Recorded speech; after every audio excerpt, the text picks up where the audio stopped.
that he is living. The word of God is manifest. The bride of Christ has seen the body. The opening of 7 seals now prove he lives. I know today that he is living. The word of God is manifest. The bride of Christ has seen the body. The opening of 7 seals now prove he lives. Because he lives, I confess tomorrow. Because Christ lives, all fear is gone. Because I know he holds my future, and life is worth for living just because he lives. Because he lives, I confess tomorrow. Because Christ lives, all fear is gone. Because I know he holds my future, and life is worth for living just because he lives.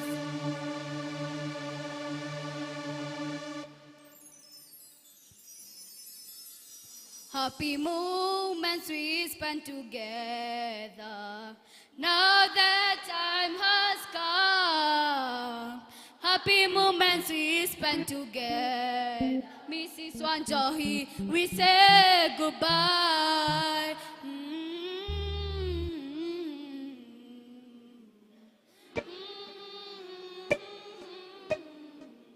Happy moments we spend together. Mrs. Wanjohi, we say goodbye.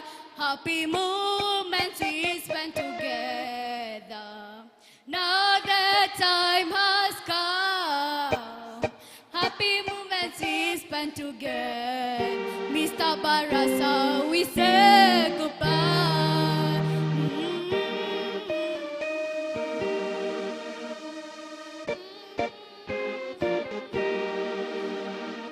Happy moments we spend together. Mr. Barasa, we say goodbye. Happy moments we spend together. Now the time has come. Happy moments we spend together. Dear Reverend, we say goodbye.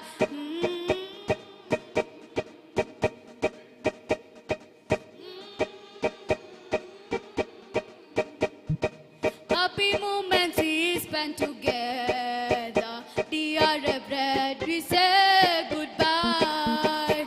Happy moments we spend together. Now the time has come. Happy moments we spend together. Dear pupils, we say goodbye.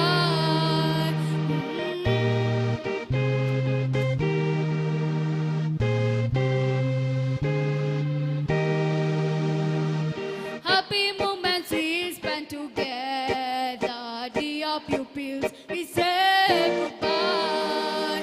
Happy moments we spend together. Now the time has come. Happy moments we spend together. Dear teachers, we say goodbye.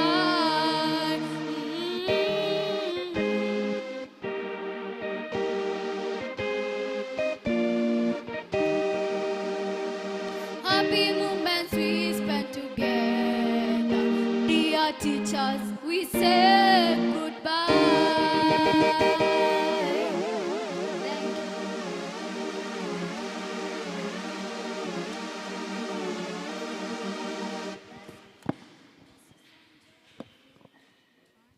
Thank you. Mr. Barasa na Mrs. Wanjohi, Bwana.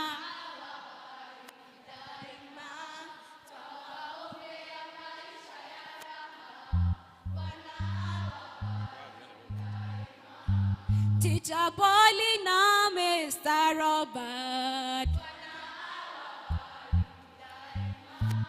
Tawaombea maisha ya raha. Teacher Kadri na Mr. Daniel.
Let's appreciate our candidates.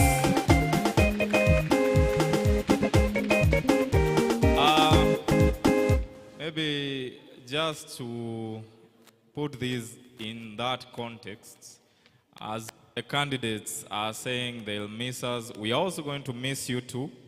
It has been a very short year with you, but the memories still remain. So I would like to make a request, just a formal request. Candidates, grade 6 and class 8 candidates, ensure you are seated on the front seats. Tafadhali, candidates, wherever you are, ensure you occupy the front seats. This will make it easier for us to access you. So, grade 6, wenye mnaketi huko nyuma, tafadhali, let's have you here in the front. Class 8, also pick your seats at the front. So, at this particular moment, I want us to get to the next phase of this event, which will be speeches. These will be very short and your speeches. And I want to invite one of our dear parents, candidates. This is Mama Julian.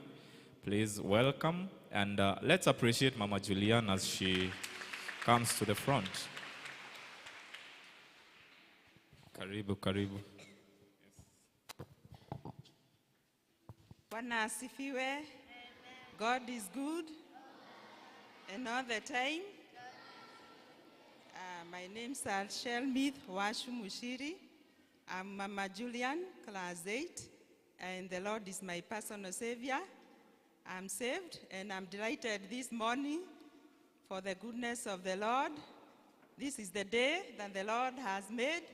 We will rejoice and be glad in it. I want to encourage the class 8 and the Stat 6 candidates. But first, I want to thank the Lord who has seen us through. It has been a difficult period. If you remember, we had the corona pandemic, and the Lord has seen us through. We still had the elections, and the Lord saw us through. We had the change of power, and it was very peaceful. The same Lord who has seen us all through those activities is the same Lord that we are putting our trust in, that he's going to see our candidates through. To our candidates, the class 8, but the class 8 and the start 6. Those of us who are from the Presbyterian Church, from the Children Ministry Department, and you all fall under the same ministry, we are being led by our theme this year, that we are all anointed to overcome. Candidates, can you say that? Anointed to overcome. Anointed to overcome. So I want to encourage you this morning, do not despise yourselves like Jeremiah did. When Jeremiah was called by God to serve the Israelites, he despised himself and he told God that he does not know how to speak. But the Lord touched his lips, he anointed him, and he went and spoke to the people that he was being sent to. So this morning I want to encourage you. Do not say that you are not a performer. Do not say that you don't perform maybe in mathematics or in sciences or maybe in social studies. But this morning I want to encourage you that you are anointed to overcome. You are anointed to overcome.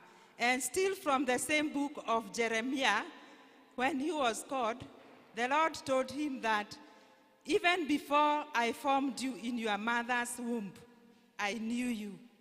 So even you candidates, even before you are formed in your parents' wombs, the Lord knew you. And he has a good plan for you and a good plan for your future. So this morning, feel encouraged. Do not look backwards.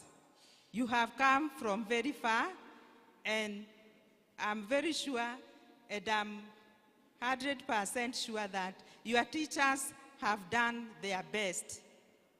We have gone through them, I know them, and they have done their best. So be encouraged this morning. Do not despise yourselves. Do not panic. Others have done it, so why not you? I'm happy to be one of the parents of Karatina PC Academy, and this far we have seen the Lord. And we are sure that he's not going to forsake you even this last minute. Just put your trust in God. Put God first in everything that you do. Put God first, and he is going to crown you with success. So remember, you are anointed to overcome. Philippians chapter 13, verse 4. I can do all things through Christ who strengthens me. Let it be your theme. I can do all things through Christ who strengthens me. So the church protocol, the BOM members, the teachers, parents, and students, let us hold hands together and say to the candidates, you are anointed to overcome. Let's say that. You are anointed to overcome. God bless you so much. Even as you prepare for the last minute, remember that the last minute can save a man. The last minute can save a man. So work harder the few remaining days. Go through your notes. Put God first in everything. Acknowledge him in everything that you wish him to do for you. And he is there because he has anointed you to overcome. Thank you very much.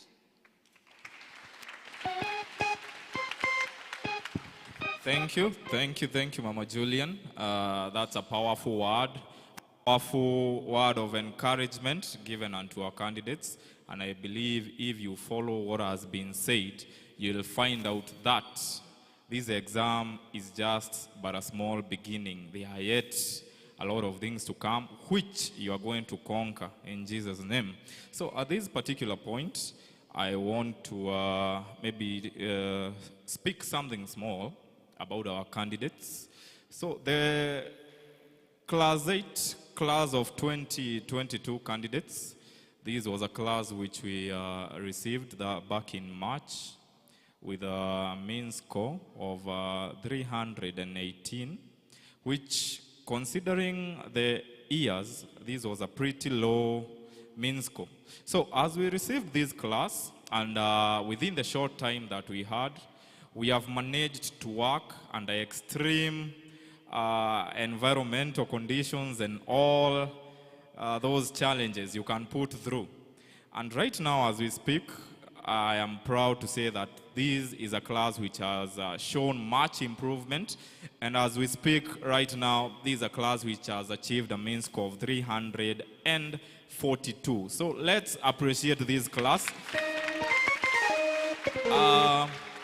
It has not been easy. It has not been easy. God knows there are a lot of times we went through hard and difficult times together. But as we approach the KCP, I want to believe that I am taking, or we are taking, very able pupils to the examination. The confidence that we have in our pupils right now is, and what I would like to say is, do not waver. Do not begin having these doubts in yourself. As Mama Julian has said, everything is going to be okay. This is not the beginning of something very big. Actually, this is something very small, which you are supposed to conquer. So, as you walk to that examination, I just want you to hold your head high. I just want you to see this as any other examination. I just want you to go there with one mindset that you are going to pass. We are with you, even though we are not with you in that examination room. We as your parents, we as your teachers, our thoughts, our prayers, and our hopes are with you.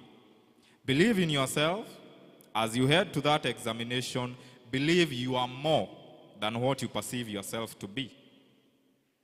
For the class, for the grade 6, was one class which I know most of us never understood what was going on with the grade 6, maybe particularly because never have we ever had an examination, a national examination being taken by the grade 6. Let me take you through the grade 6 program. We have 11 subjects. This is in grade 6, all of them compulsory. This class will be our first proprietor of the CBC exam. So what I mean by that is we are going to test our CBC awareness with this class. But even as we test our CBC awareness with this class, I would like to give you a small outbreak or a small brief history of this class. This was our very first CBC class, which is going to be handling the national examination come 28th. And as we began, they were not that well off in grade 5, since most of us never understood what was happening, including our teachers, including our parents. But as we speak, we are well aware of what is going to happen after this. And as I stand here, maybe to sound something which most parents are not aware of, CBC is here to stay. So please embrace it as early as now. Junior high school is going to be there next year. We are ready, we are prepared, and we are also ready to receive these students back. So, as we speak, the grade 6 class is a class which is doing particularly well. Sorry to say that we do not grade the grade 6 with other schools as we do in 844. In 844, we can talk about class 8 being positioned this and this in Madeira. But as we speak, grade 6, we are not allowed to grade them, but we do our own grading system. And as we speak, out of 350, the class 6 have managed to produce a score of 298, which means they are only less, or they are only shy with about 60 marks. And I believe with this 1 week, we are going to make sure they approach a mean score of 300 and maybe 15, because I believe we have bright students in grade 6. So as they head to the examination, All I want from you is your cooperation, your encouragement, and I want you to know that we cannot do it alone. We as teachers cannot particularly lead these kids to their destinations they are supposed to be in. If your kid wants to be in a certain school, if your kid has desired a certain school, we as teachers, we do not have much to put into that opinion.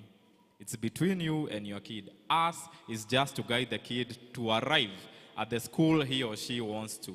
So, as you are seated here today, I want to appreciate all of us for being here. I know it was not easy getting off our busy schedules and whatever, but you have managed. It shows cooperation, and for that, I thank you all.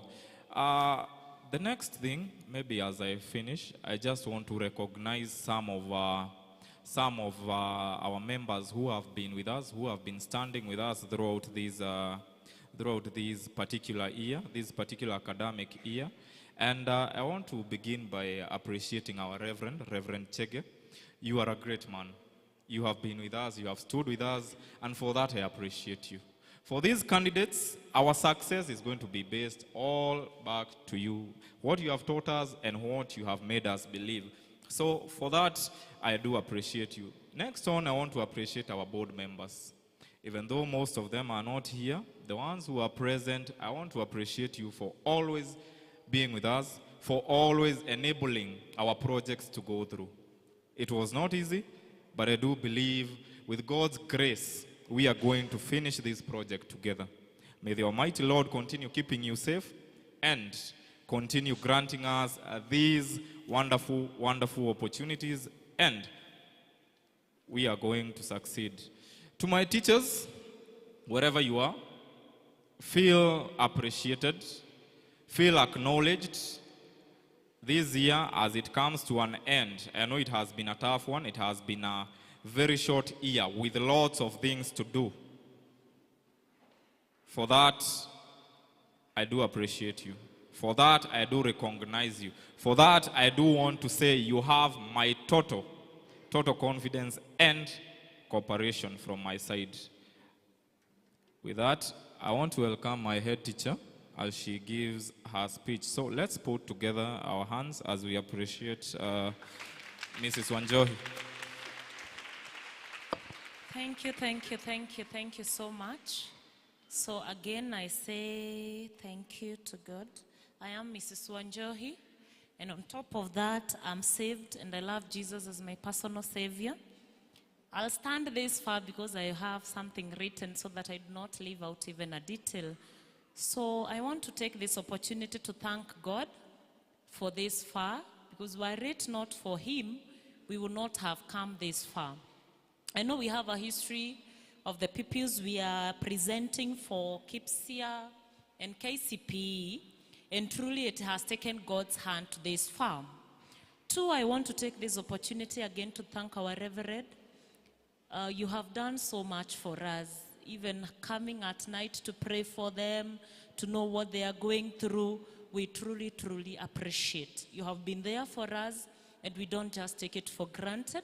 We are praying that God is going to continue blessing you and extend that mercy unto us.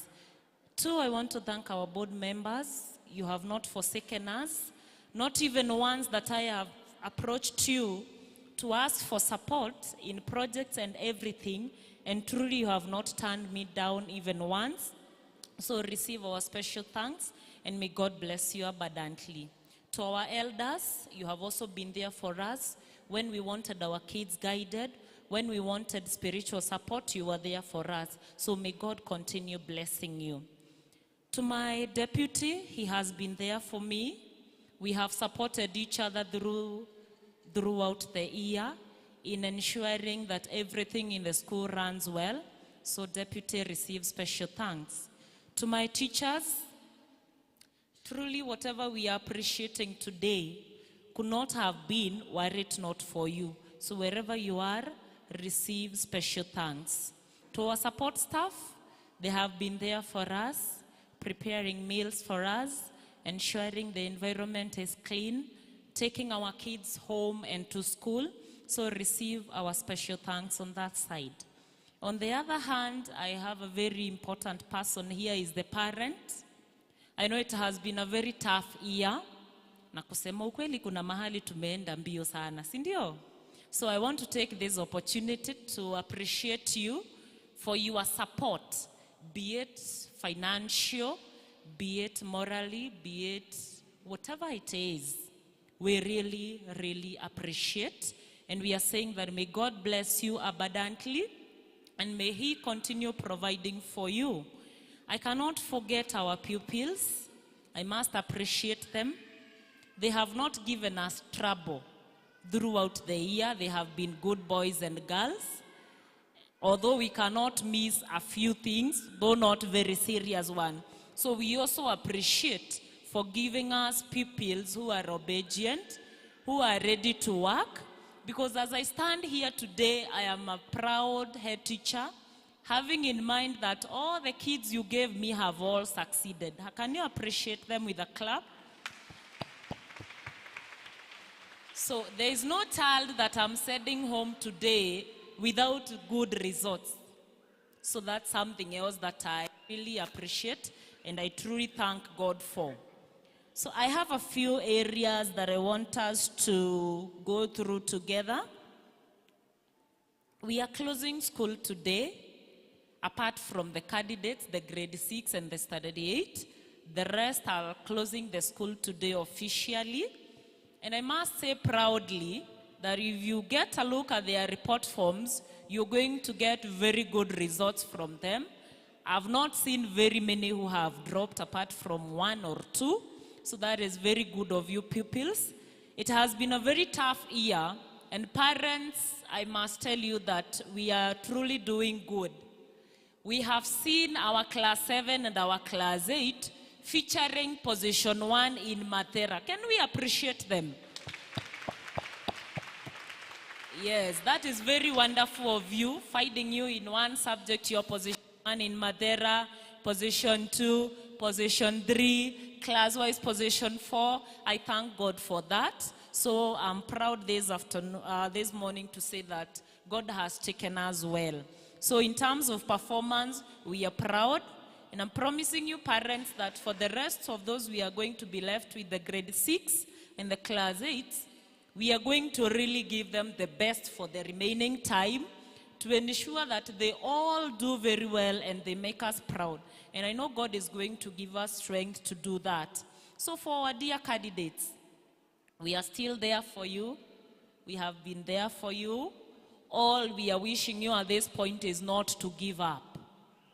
We cannot afford to give up at this point, isn't it? Yes, so you need to be encouraged. God is there for you.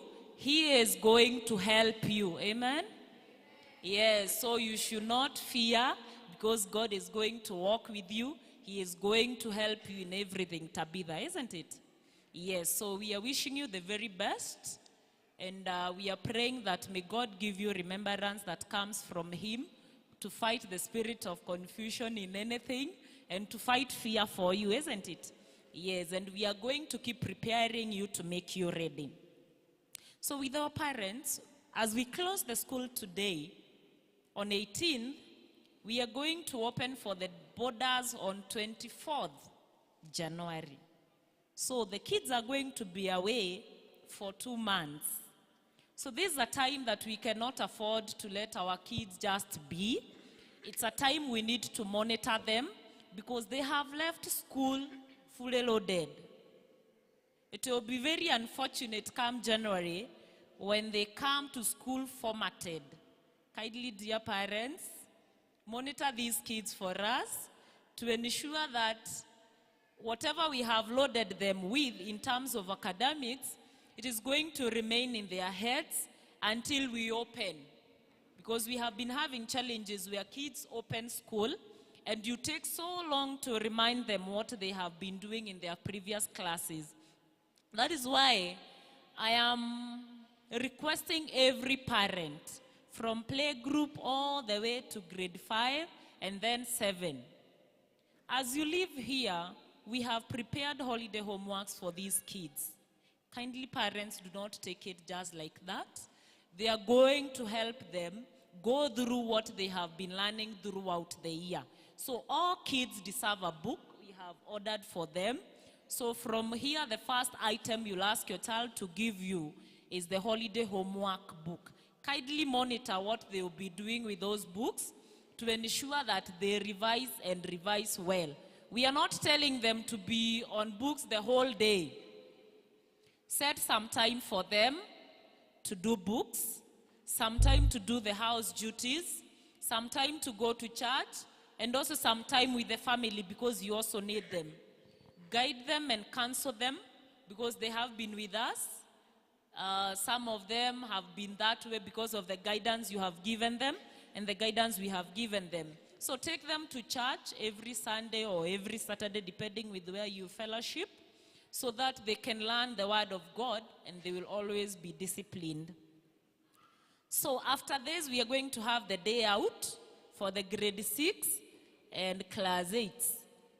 Have some time out with those boys and girls, encourage them, provide for them whatever they need from now until KCP, because they are going to start their rehearsals on 25th.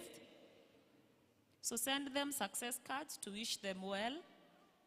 Provide for them whatever they need, the pencils, the geometrical set. So by the time you leave today, ensure that they have everything they need for that day. If it's their shopping, ensure you top up so that they are not going to have trouble during the exams period.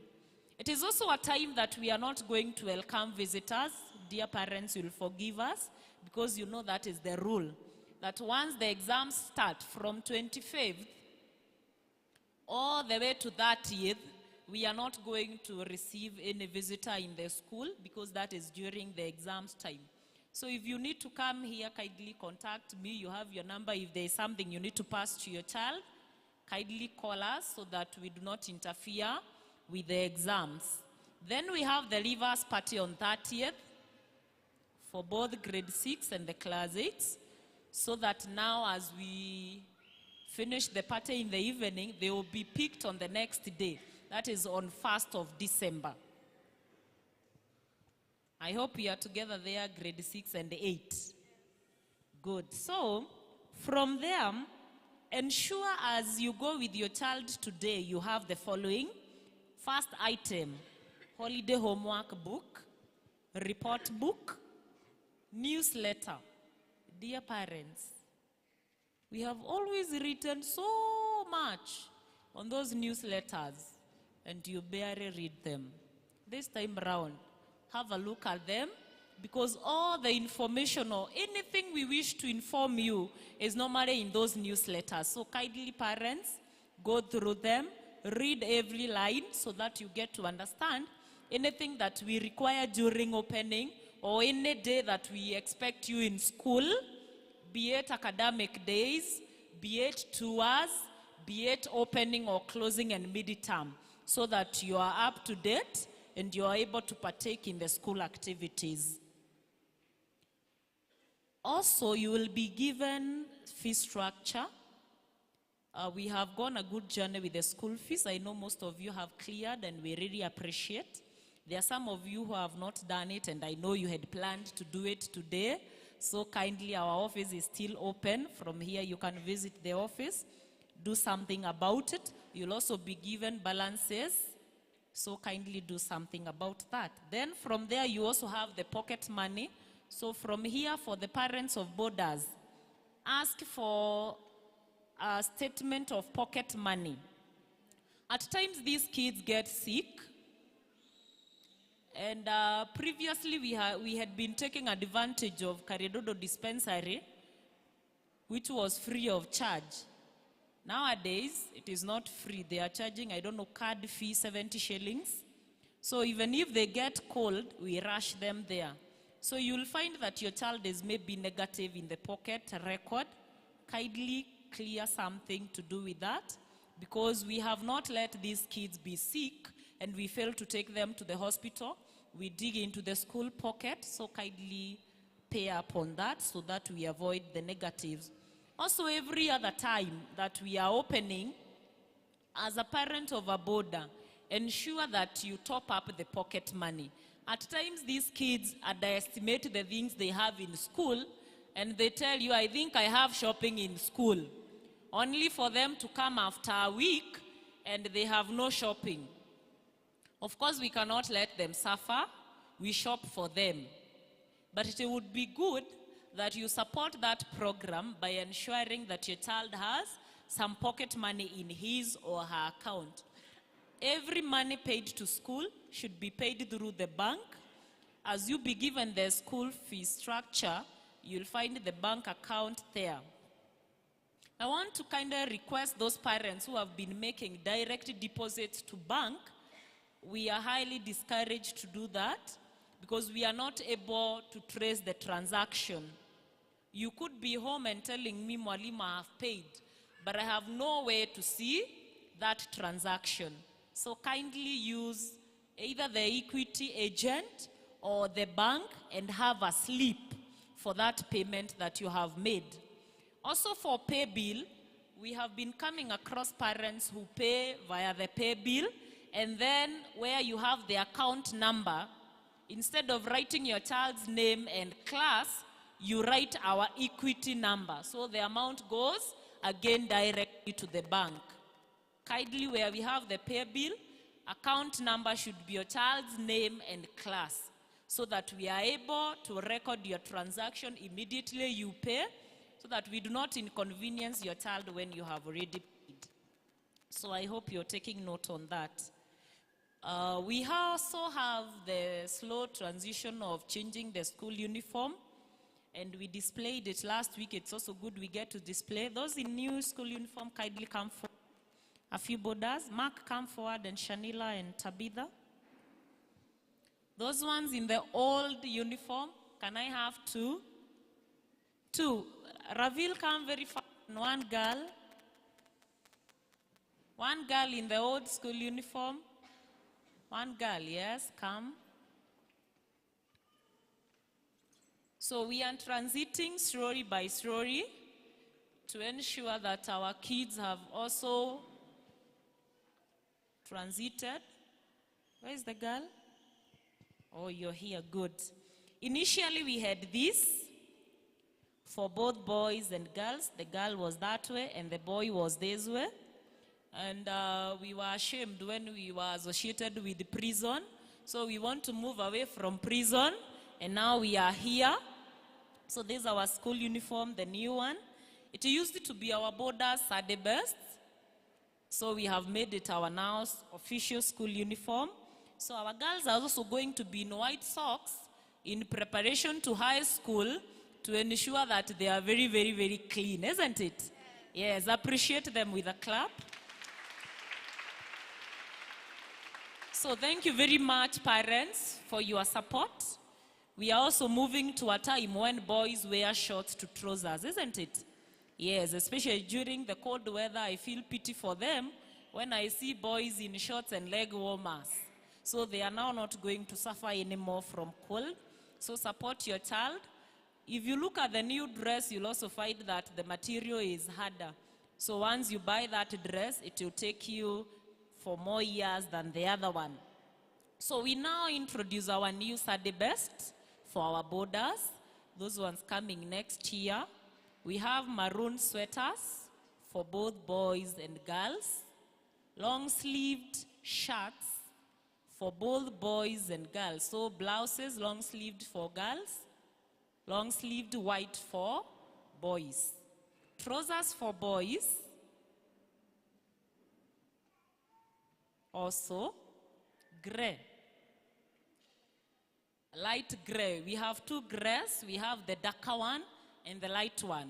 So ours is the light one. Then the socks for the boys will now be gray. Borders now Sunday best. Gray with maroon stripes. But girls will be white and maroon stripes because their sweaters are maroon.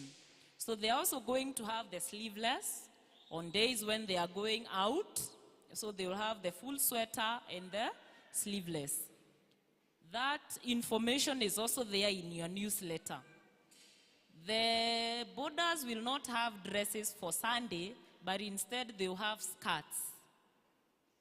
Maroon striped with white.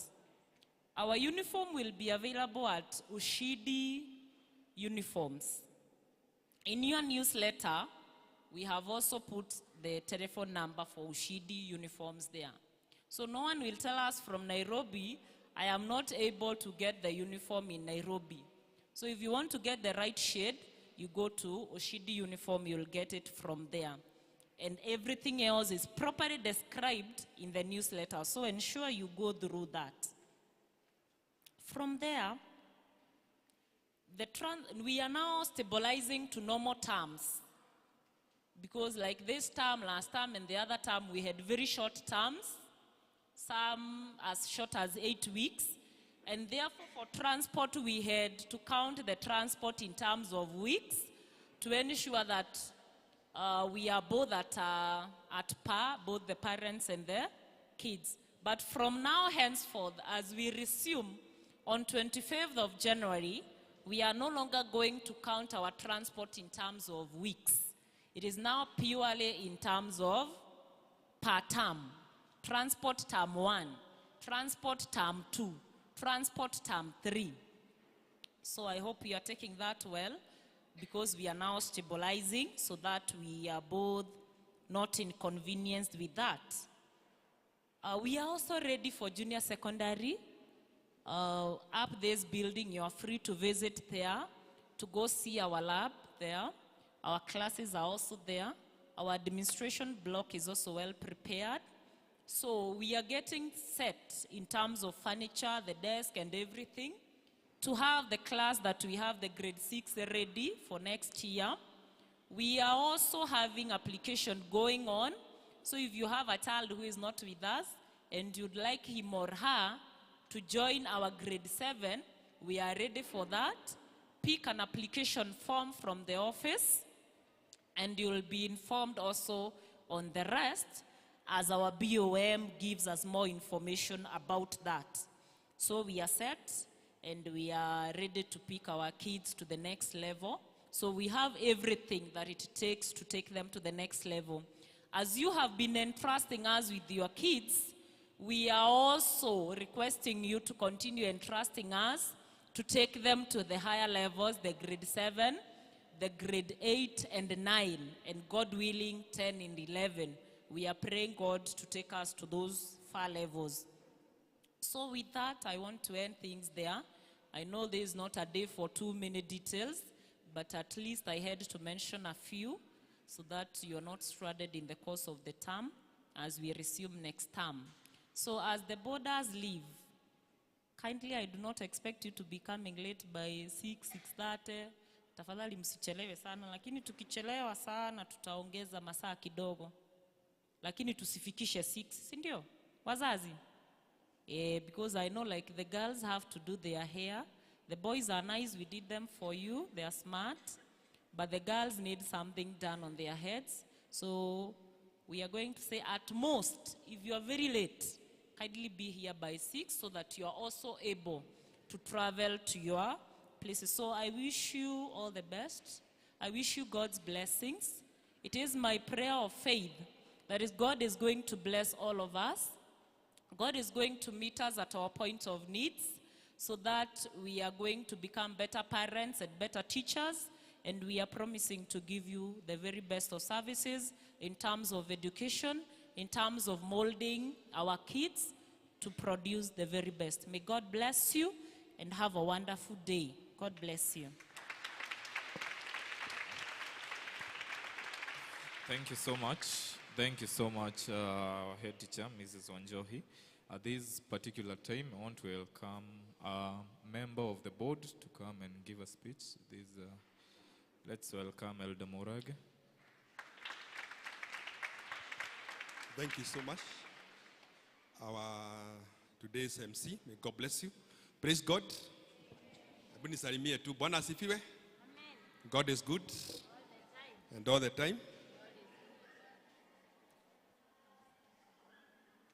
Haya, hata vile mnaongea inasikika kama jaa imeingia. the way you are responding in the morning compared to now, nasikika mumeshoka kiasi, so I will take the minimal time so that we can be able to finish quickly. And also, as we have had our head teacher saying, we can have our parents can have an ample time with their students or their children. My name is John Murage Wawa Johi. I'm saved this morning. I love Jesus Christ as my personal savior. I'm a church elder in this church and also a body member. Amongst the body elders and also other stakeholders from the church, we appoint few members to head the school, to make the school board, so that we can be able to learn it on behalf of the LCC. So our leveled, my fellow elders, and also the parents, and also the students, we wish to welcome you this day in this meeting, and also in these prayers. And I'm also praying that Lord, the Lord of all mercies shall be with you and shall bless you abundantly. From the table of the board, we want to say thank you so much to the church and also especially to our Reverend who has been heading our LOCC. We have seen your support. You have supported us so much. And we say, may the Lord bless you. Spiritually, you can say we are very okay. That's your department. And for sure, you have done it well. Our board members, Ms. Elder Masharia, my fellow elders, Elder Alice and Gacheru, and our evangelist, may God bless you. To our dear parents, you have really supported this school. Without you, we are nothing. Without you, we don't have even the pupils, and we don't take it for granted. So by giving us your people and trusting us with your shout, we really appreciate. May the Lord bless you and do you good. And also, you know, all of us, we are stakeholders, and we have, each and every one of us has a role. So the role of you being the parent, and especially for clearing the school fees and giving us the kids and also providing for her or him, you have really done it well. We can't complain. We can also only say that may the Lord bless you. To our loved teachers and also the other staffs, we are also very proud of you. May the Lord bless you. You have continued working it out well and also being led by the deputy and the head teacher. All the things that we have discussed in the board, you have done it well, and we are very happy. To our lovely students and also the pupils, we are so proud of you. May the Lord bless you. Most of them are upstairs there. We are so happy with you, especially in the line of discipline. May the Lord bless you. We haven't had any major issue, especially this year. We haven't discussed anything concerning your discipline. The smaller ones, the teachers are able to handle, and we are happy for that. To our candidates, we are here to support you and also to pray for you, and also to give you moral support and any other support that you wish to have. So we are wishing you the very best, and we are reminding you, just like Joshua was reminded by God after taking the mantle from Moses, that do not fear, have confidence, for God is with you. So our grade 6 and our class 8, just remember, just as we write the name acronym, the acronym for the word fear, false evidence appearing real. They are false. So don't fear, for God is with you. What I want to mention, just one or two items. I just to inform the parents about our junior secondary. We are very much well prepared, although we are waiting the task force that was formed by the government, the report that is going to give, and the go ahead or the direction that it will give. So we are just waiting, but we are very much prepared. We have our school.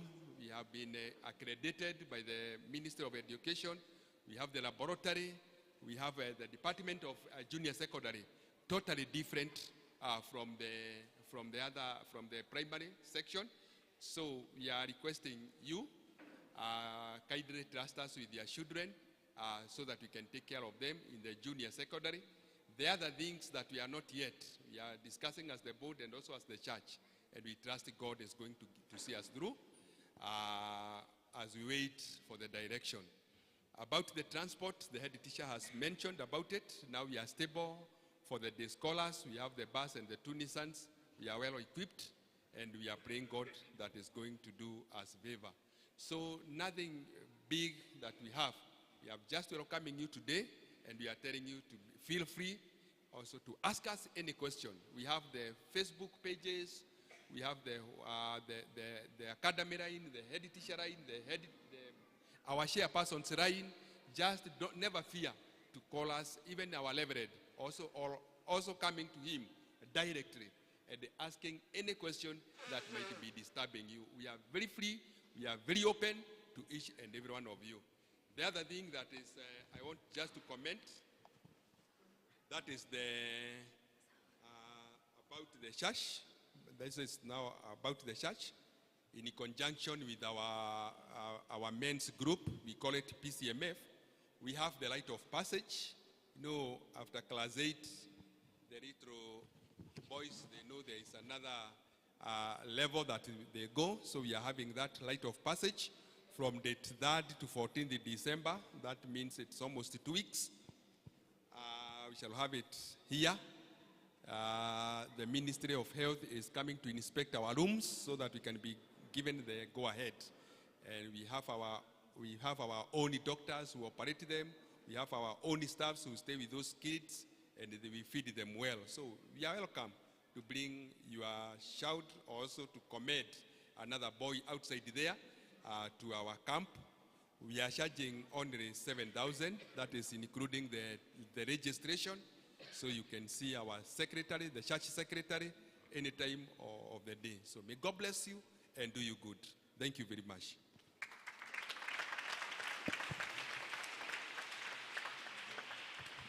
Thank you so much. Thank you so much, Elder.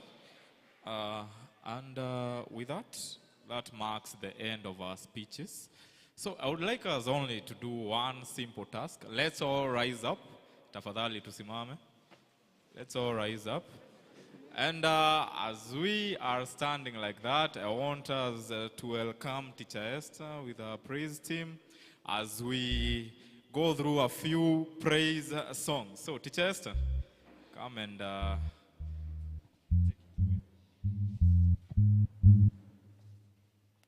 Bwana asifiwe. Bwana asifiwe tena. Tumefika wakati mwingine wa kumwabudu Mungu. Ningependa tuimbe kama hatutaiba kesho. Tuanze kwa kupiga makofi. Wanafunzi wenzangu, karibieni hapa. Piga makofi kabisa. Pigia Bwana Yesu makofi. Piga makofi.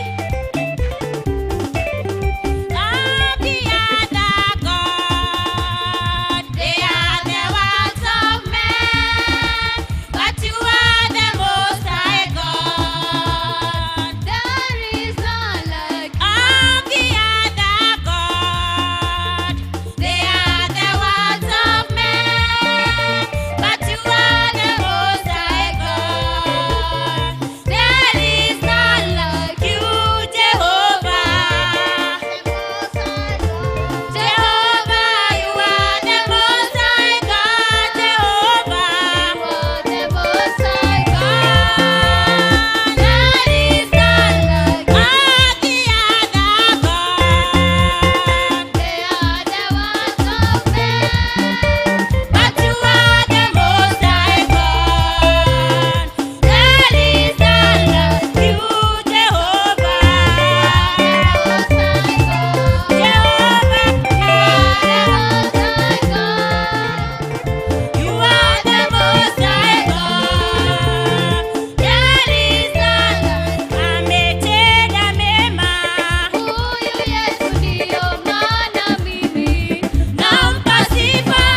chukua tu dakika moja mbele zake Mwenyezi Mungu.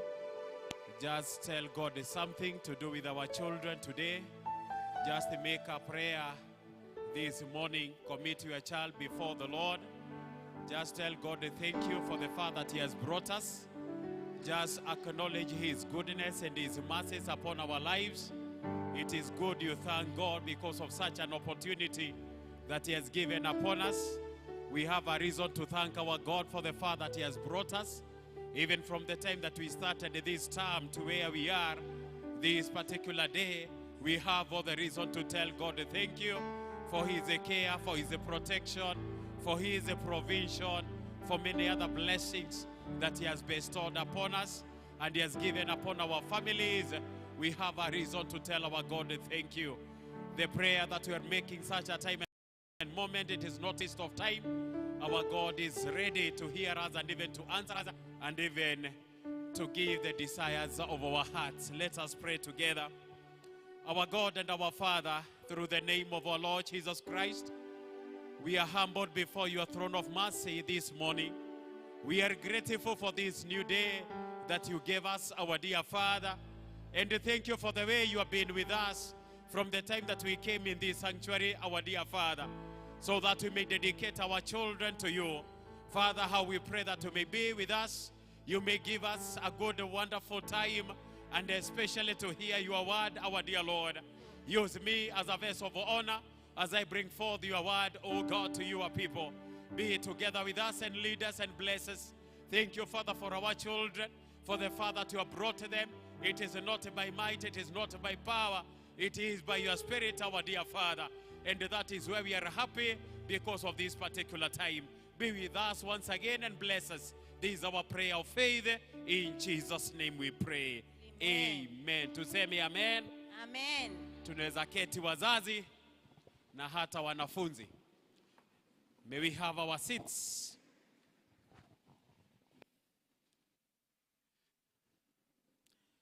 Thank you for our pupils for coming back.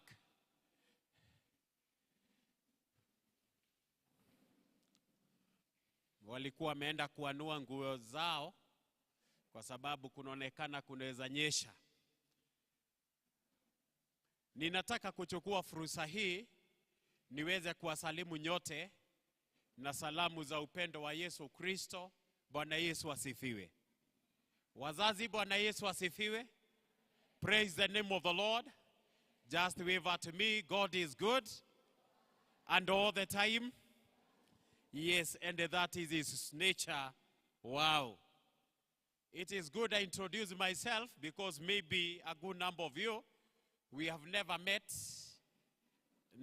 Na hata kama tumeweza kukutana, pengine tumekutana kwa umbali. I say that my name is David Chege Gishua, and above all, the Lord Jesus Christ is Lord and Savior over my life. I am delighted because of this opportunity that the Lord has given me, and especially the gift of life and the gift of salvation that He has given upon me. I am the parish minister in this parish of Karatina, and the Karatina parish has 5 congregations. We have this Karatina church. We have another one called Ragati, another one called Karura. There is other 2 new churches we have started recently. One, it is at the Jamii Hospital called the Siloam PCA Church. And there is another church that we started on the side of the Modua, and we are calling it Nazareth PCA Church. This is where I'm serving such a time, and I thank God. I want to thank God for you parents, for the way you have been working with us, and especially for the support that you have been giving us as a church and even as a school. We want to say thank you for giving us your children and trusting us with your children, that you can bring your child in such an institution so that we may bring them up, and especially in a godly way, in a godly manner. So it is not only the educational part of it that your child is able to get from this school, but still the spiritual part of it, we usually make sure they get it every week.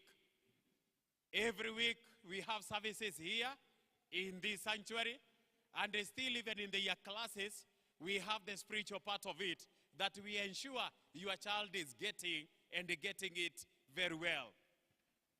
I have been meeting with your children, and especially even in the year classes, not only here.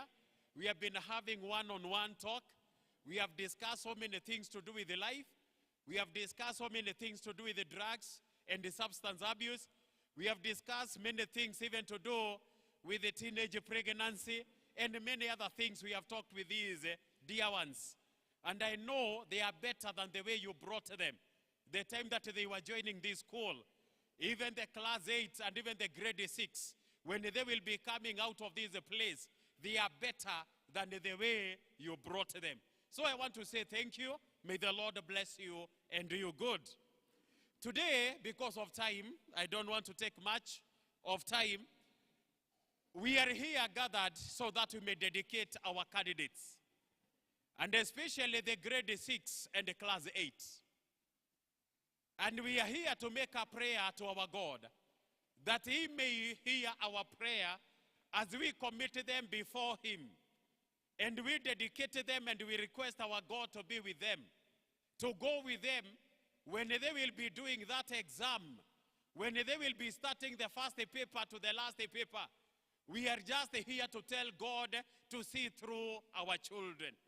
That is the main agenda of today's work that is ahead of us. And I just want to read the word of God, which is just one verse from the book of Habakkuk chapter 3 and verses 19. Habakkuk chapter 3 and verses 19, where the Bible says, Yahweh, my Lord, is my strength.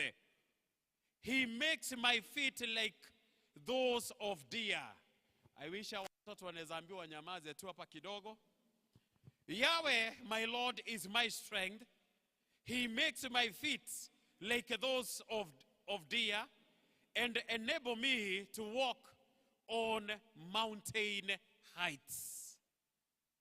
That is the word that I want us to lead us in this service. I want to talk about, and especially the candidate ambao wako hapa, our class 8 and grade 6, mpo. Hey, class 8 and grade 6, mpo. Are you there? Just wave at me.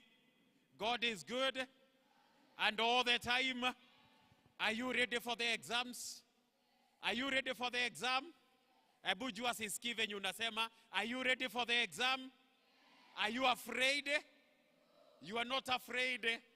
What I want to tell you, our candidates, and especially together with our parents, is that the Lord is going to be your strength, and especially during this time of exam. The Lord is going to be your strength. The Lord is going to enable you to go through that exam from the first paper to the last paper, and you will come out of that place being a victor. That is the message that I want to share with us. When we think about this book of Habakkuk, or when we think about this minor prophet Habakkuk, little is known about this prophet. Not much. Some people, they say that when he was a young boy, he was raised by prophet Elisha. Other people, they think that Habakkuk, he was a temple singer. He was singing and serving in the temple. When we think about the name Habakkuk, it means to embrace. Like the way you hug and you embrace someone, the name Habakkuk means embrace. And when we are thinking about embrace, it means embracing the word of God. That he was a person that had embraced the word of God.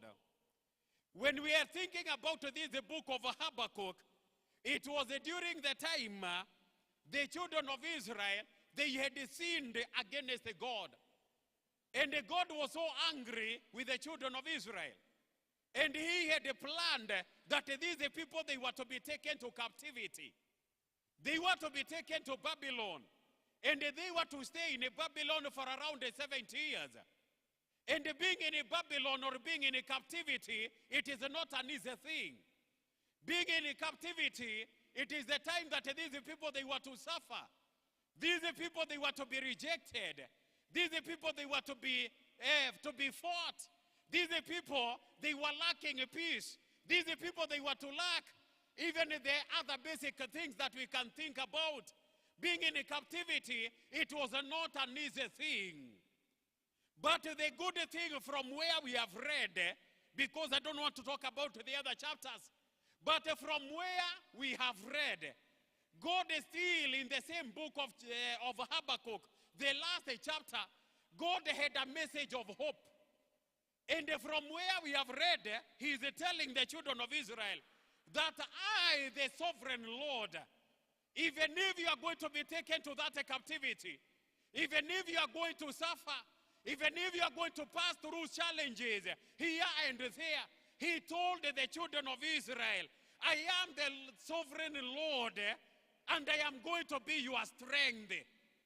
Hata kama utapitia katika changamoto gani ama gani, I am going to be your strength. In other words, I am the Lord who is going to help you. I am the Lord who is going to stand with you. I am the Lord who is going to give you victory. That is what he's telling the children of Israel. And that is why this morning, our candidates who are here, even we as the parents, we know we have come from far. We know we have been facing some mountains. Sometimes we have gone through fire. Sometimes we have been lacking. Sometimes even you have been lacking that school fees. Sometimes you have been having a challenge, maybe even in your family. But I want to tell you, this particular morning or afternoon, that the Lord is going to be our strength. Candidate, Mungu atakuwa nguvu yako. God is going to give you that strength. And God is going to enable you to go through that exam. The second thing that he was telling these children of Israel is that he's going to make our feet, or he's going to make their feet to be like the feet of a deer. And the third thing that he told them is that I am going to enable you even to tread to the highest heights. I am going to enable you to move from the lowest point to the highest point. So the three things, I am going to be your sovereign Lord. I am going to be your strength. That is one. I am going to give you strength, and you are going to be like that of deer. And the third thing is that I'm going to make you tread. You need to move from the lowest point and even to go to the highest point. The three things. When we think about the first thing, that the Lord will be your strength. Sometimes in life we feel exhausted. Sometimes in life we feel powerless. Sometimes in life we feel we don't have strength. Wakati mwingine katika maisha tunasikia ni kama tumefika mwisho. Wakati mwingine tunasikia hatuna nguvu ya kuendelea. Lakini ninataka kukuambia siku ya leo, our God is going to be our strength. Atatupatia nguvu. Wazazi, Mungu atakupa nguvu ili uendelee kulea hawa watoto, ili aende secondary na amalize, ili aende junior secondary na amalize, because the Lord is going to be your strength. Wanafunzi wetu, the Lord is going to be your strength. When you will be doing the first paper, the second paper, until the last paper, the Lord is going to be your strength. The second thing, you will be like a deer. When we are thinking about this animal called a deer, one of the things that I was learning about this animal is that it has a very good sense of hearing. A good sense of hearing. Mambo ya kusikia, huyu mnyama anasikia mbali sana. Huyu mnyama anaweza kugeuza masikio yake all around. Anasikiza upande huo, anasikiza upande huo, anasikiza upande huu. Ninataka kuambia wanafunzi wetu the remaining days, it is good for you to continue having a good sense of hearing. May you continue listening your teachers. May you continue listening what your parents will be telling you. Even after today, even after now, when you will be going out, naweza kununuliwa lunch, na uwe na mzazi wako, what your parent is going to tell you, be a good listener. Be like a deer that it has a very good sense of hearing. The second thing about this animal called a deer, it has a good vision. Ni mnyama ambaye anaweza kuona mbali sana. 310 miles away. Anaweza kuona. Those are many kilometers far away. Huyu mnyama anaitwa deer, anaweza kuona. Wanafunzi wetu ambao muko hapa siku ya leo, Mungu amekubariki jambo la kwanza na macho. When that time comes for you to sit for that exam, it is good you check that paper properly. It is good you read that paper properly. It is good you internalize what they are asking you, because God has given you eyes. Make use of your eyes properly when that time comes. Secondly, it is good for you to have a vision, to know where you are and where you want to go, to know what you want to become and how you can become what you want to be. Be a man or a woman of vision. This animal called a deer, it walks in a group. Wanatembea wakiwa kwa vikundi. And that is why I want to tell our students here, or our pupils here, it is good to embrace what we call teamwork. Some things you don't know, you can ask your friend. There is something that you don't know, you can ask your teacher. There is something that you don't know, you can ask your parent. That is why I want to say, may you embrace the teamwork. Like a deer, the way it embraces the teamwork. This animal that is called deer, it is so important in ecosystem. Na ni mnyama ambaye pia ni chakula kwa wanyama wale wengine. It has so many enemies. Ninataka kuambia wanafunzi wetu, you are so important in our lives. You are so important in this school. You are so important in your family. You are so important even when you go to the high school. But I want to remind you something. You have so many enemies. There are so many enemies. Like the enemies that they surround this deer. There are so many enemies. You will find the drugs and substance abuse as an enemy. You will find other girls, other boys that they will tell you you can smoke. You will find others, they will tell you you can drink. You will find others that they can tell you that there is what we call lesbianism. And gayism, hayo yote. You will find these people, they are there. So you have so many enemies in this life. Take care of your life. Take care of your life, our young people. Huyu mnyama ambaye anaitwa deer, huwa haogopi. It doesn't fear human beings. Sasa ninataka kuambia wanafunzi wetu, usiwe mtu wa kuogopa. Even when it comes to that time of exam, do not fear that mathematics. Don't fear that English. Don't fear that science. Don't fear that social studies. Don't fear that science and even technology or environment. Hizo subjects zote, do not fear anything. Just approach that paper without any fear. This animal called deer, it doesn't fear human beings. Even if sometimes they kill them and they get meat, they don't fear. Hata wewe usiogope huo mtihani ambao uko mbele yako. Another thing that I want to finish with. This animal by the name deer, it doesn't give up easily. It doesn't give up easily. Kama ni wakati ambapo huyu mnyama anakimbia na anatoroka na hataki kuchoka. It doesn't give up easily. I want to tell our students this morning or this afternoon, do not give up. Do not give up in life. Do not give up in that exam. Do not give up in anything, because you are up to the task. Praise the name of the living God. I want to finish by saying this. The third part of that verse. God is taking you to greater heights. God has a greater plan for you. God is going to take you to that high school. God is going to take you to that junior high school. God is going to make you pass that exam. God will take you one day to that university. God will take you to that college. God is going to take you to that great height even in the future. I just want to finish. As I finish, there is a man, he is called a woodcutter. Man by the name woodcutter. Candidates, Ebusema woodcutter. Woodcutter. Thank you. There is this man by the name, he was called a woodcutter. He was hired by a king. And he was told that your work, it is to cut down the trees. And he was given an axe. Akapatiwa shoka.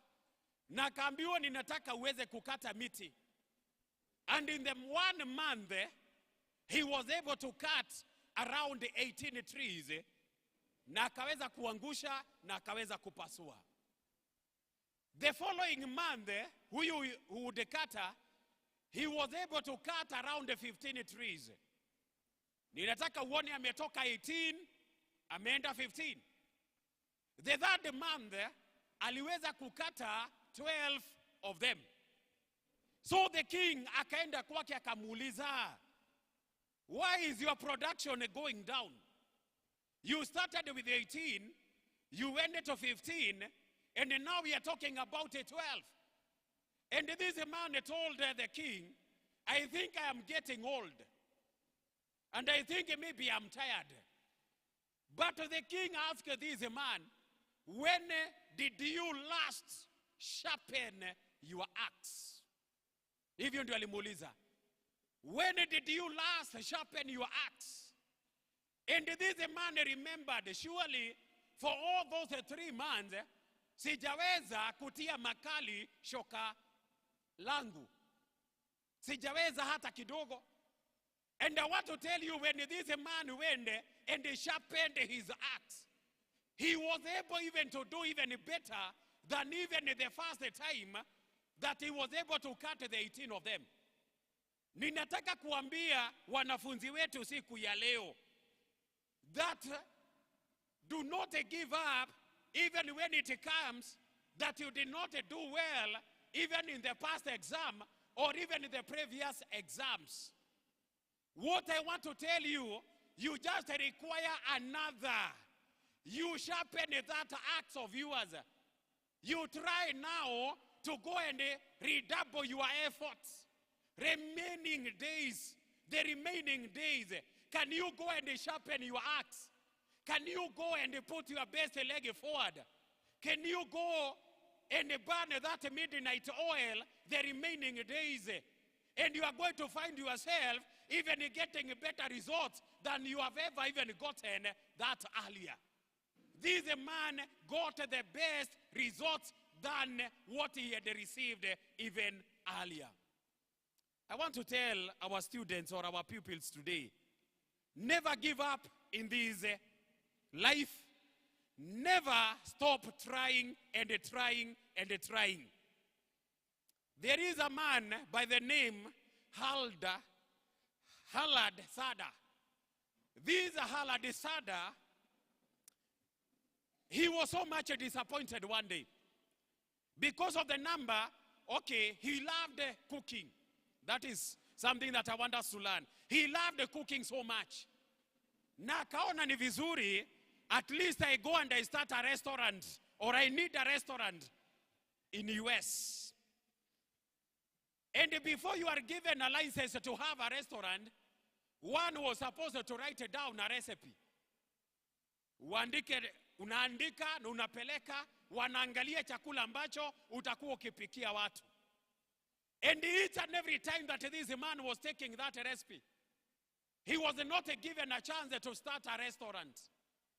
And this man tried to write the recipes. Not only once, not even twice. Lakini aliweza kujaribu 1,009 times. 1,009 times. Na wakati alifikisha 1,010, hapo ndio alipatiwa the license to start that restaurant. What does that one teaches us? When he started that restaurant, he was able to become, or it became, the best restaurant ambayo waliweza kuita Kentucky Fried Chicken. And he made a great sales. It became famous. And he got a lot of profits. Akaweza kuwa tajiri. But because he had tried 1,009 times, what if he had given up? What if he could have said that nimejaribu sana na nimeacha? Ninataka kuambia wazazi, pengine kuna jambo umekuwa ukijaribu na unajaribu. Keep trying, it will come to happen. Ninataka kuambia wanafunzi hawa wetu, do not give up. May you continue trying in that subject that you have not been doing very well. May you continue and continue and continue trying, and you will get the best results. I want to finish by saying this. There was a little honeybee, nyuki ambaye ni mdogo. Huyu nyuki mdogo aliweza kubaki kwenye msitu wakati wale wengine wote walienda katika ama wakaingia kwenye mzinga. And this little honeybee, when it was roaming around the forest, aliweza kuona watu wawili kama wamebeba moto. Na hao watu wawili walikuwa ndani ya forest. And this young little bee akaenda kama amefuata hao watu wawili. Akafika mahali ambapo aliona wameenda kwenye mzinga mmoja ama mahali ambapo kulikuwa na honeycombs. Na wale watu wakawasha moto pale chini. Wakafukuza nyuki wote ambao walikuwa pale na wakaweza kuchukua asali. Huyu nyuki ambaye ni mdogo alikasirika sana na akakimbia kwa mama yake na akaambia mama yake, "Woi, nimeona hawa watu wawili ambao wameenda na wamechukua asali yetu." Lakini mama yake akaambia mtoto wake, akamwambia, "Do not be afraid." Na usiogope kwa sababu ya hawa watu. Hawa watu wanafanyaga hivyo kila mwezi. Every month they come here and they take our honey. Every month, that is what they do. But I want to encourage you, my child. Huyu mama anaambia mtoto wake, one thing that these people they don't do. They don't steal from us the spirit of hard work. Even if they take our honey, even if they take it every month, one thing that they don't do, they don't steal the spirit of our hard work. And that is what I want to tell our students today, that you need to have that spirit of hard work today, have it tomorrow, have it in high school, have it in the university, have it every time, no matter the challenge. May you continue having that spirit of hard work. In the name of the Father, the Son, and the Holy Spirit. Amen.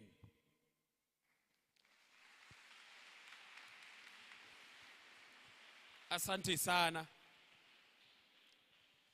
Ninataka sasa tuingie katika maombi.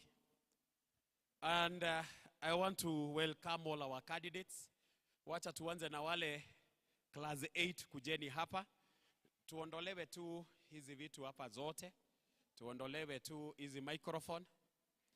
Ninataka tutafutiwe wimbo, tunaomba uwepo wako uenende pamoja nasi, ewe Bwana wa majeshi, tusikie. Tuondolewe hizi vitu. Walimu wengine wako wapi tafadhali watusaidia hapa? Ama wanafunzi pia mnaweza saidia?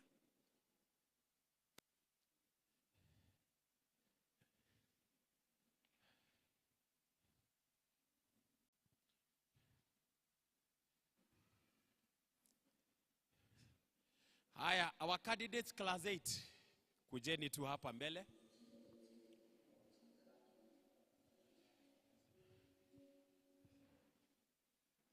Kujeni tu hapa mbele. Haya, wacha sasa, car ready. Just be ready with that song. Just wait a bit. Tutengeneze laini moja mpaka pale mwisho. Mpaka pale mwisho. Enda tu hivyo. Na msiwe hata haya. Wacha nafasi tu hapa kidogo, songa nyuma kidogo nyinyi. Tuwe tu kwa line straight. Line straight. Songa tu nyuma kidogo tu bado. Songa tu nyuma kidogo. Naomba wale wanafunzi wetu wa grade 6 kujeni pia nanyi. Our grade 6.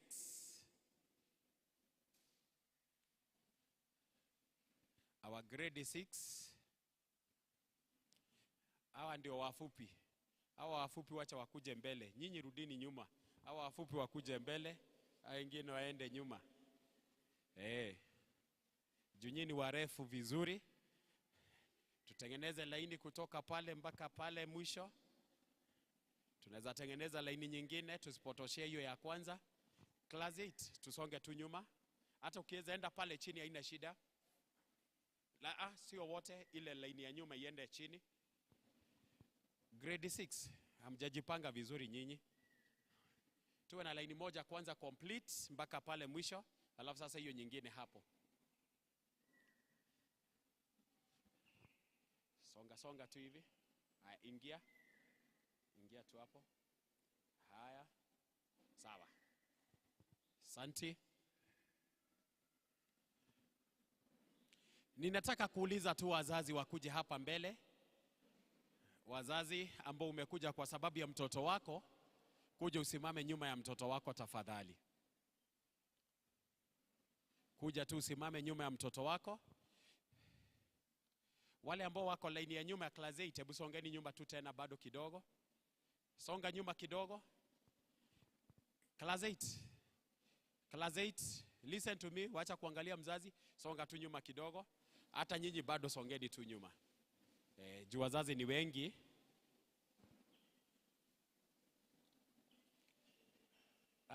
Nyinyi mko tu hapa. Naomba tu wale ambao wamekuja juu ya grade 6 ukuje hapa mbele. Wewe umekuja kwa sababu ya class 8, enda tu mahali ambapo mtoto wako yuko. Watu wa praise and worship, I want you to be ready with that song. You are the one to lead us.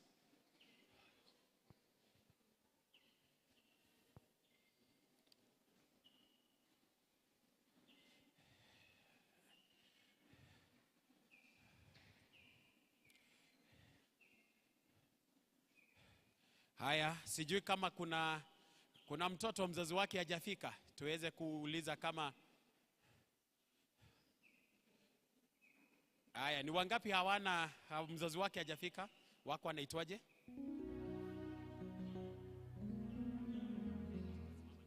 Haya, Elda tasimama nyuma yako.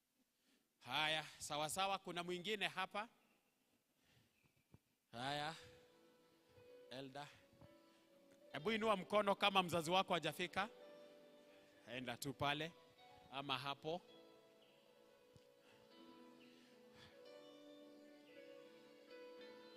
Haya, nani mwingine? Nataka walimu waje hapa. Walimu waje. Walimu waje. Amepata? Haya, nani mwingine hajapata? Huyo mwalimu amesimama hapo. Haya, kuna mwingine? Haya, Elda Morage ameenda wapi? Naona mtoto wake hapa. Utasimama hapo kabla Elda aje. Haya, ninaomba wale wengine wote tuweze kusimama. Naomba kila mtu aweze kusimama ambayo tumekuja katika maombi haya. Na ninataka tu wanafunzi, first of all, turn to your parent. Hebu angalia mzazi wako mwanafunzi. Just tell your mom or your dad something. Ongea na mzazi wako. Mwambie ni asanti mom, ni asanti daddy, ni asanti kwa sababu ya kunilea. Just tell your. Muangaliane, uhakikisha mnaangaliana na mzazi. Mtoto, ambia mzazi wako jambo. Just listen to your child. Wacha leo akuambie jambo. Wacha mtoto wako akuambie jambo. Wacha mtoto wako akuambie jambo. Wacha akuambie tu jambo. Haya, mzazi, na wewe chukua fursa hii kuambia mtoto wako jambo fulani. Ebu goja, nyinyi ambao umesimama, ebu ketini chini tu kidogo, msichoke. Ndio msichoke. Keti chini kwanza, nitawaambia msimame. Mushiari era mwana waku okaodo. Giana rita ria kumuwish success thĩinĩ wa kĩgeranio gĩake. Giana rita ria kumuwish ari kĩrathimo igũrũ rĩa mwana waku. Nĩ tũkoragwo tũhetwo rũtha rwa kũrathima. Rathima ciana ciaku kana mwana waku. Wamuteithio kahaha. Wamuteithia. Wamuteithia. Wamuteithia. Wamuteithio kahaha. Niwe ndireta mwana waku haha. Sawa sawa, nidiretikia no urera mwana waku kaundu. Unaendelea kuongea na mzazi wako.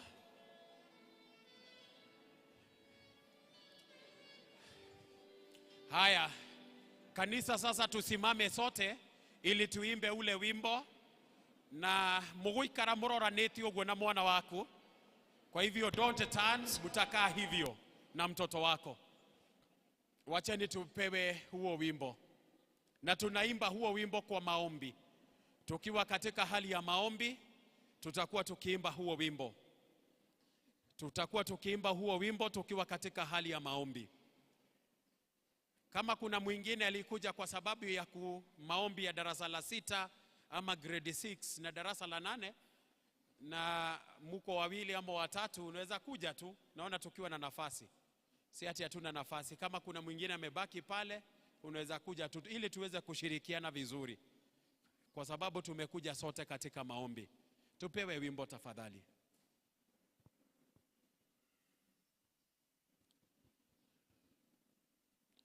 Tunagoja wimbo. Tunaomba uwepo wako uenende pamoja nasi. Ewe Bwana wa majeshi, tusikie. We be in a mood of prayers. Thank you, Jesus. Wa majeshi, tusikie.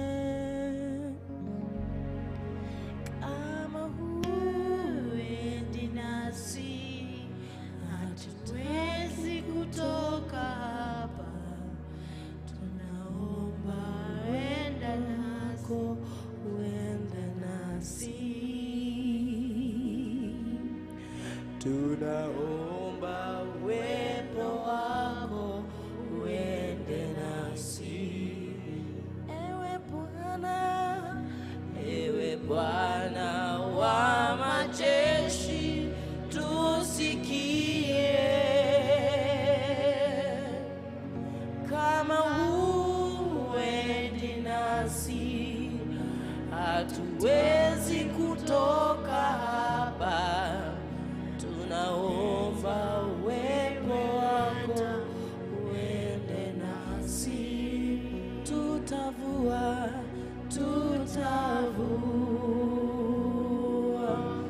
mapambo yetu siku zote za kwetu. Mioyo yetu twaleta mbele zako. Tutakaswe na utembee. Tuimbe huo wimbo pamoja tafadhali. Thank you, Jesus.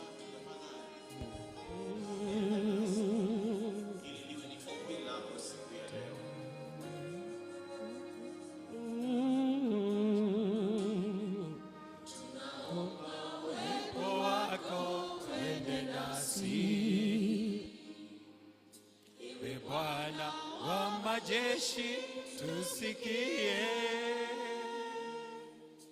Kama nasi, hatutaki kutoka hapa, hatuwezi peke yetu, enda nasi.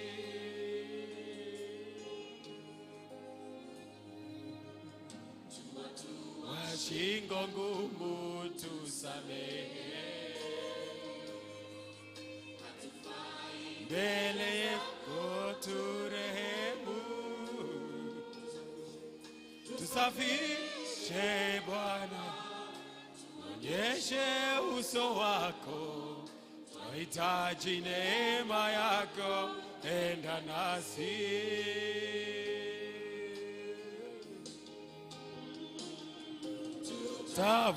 Tavua mapambo yetu, vitu vyote vya thamani kwetu,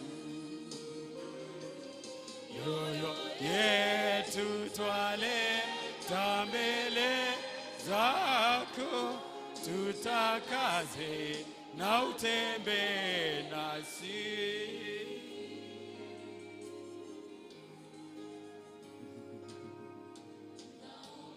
Tuonyeshe njia zako, Bwana metuita kwa jina lako, liae Bwana nguvu na uso wako, na wewe tutashindwa, enda nasi.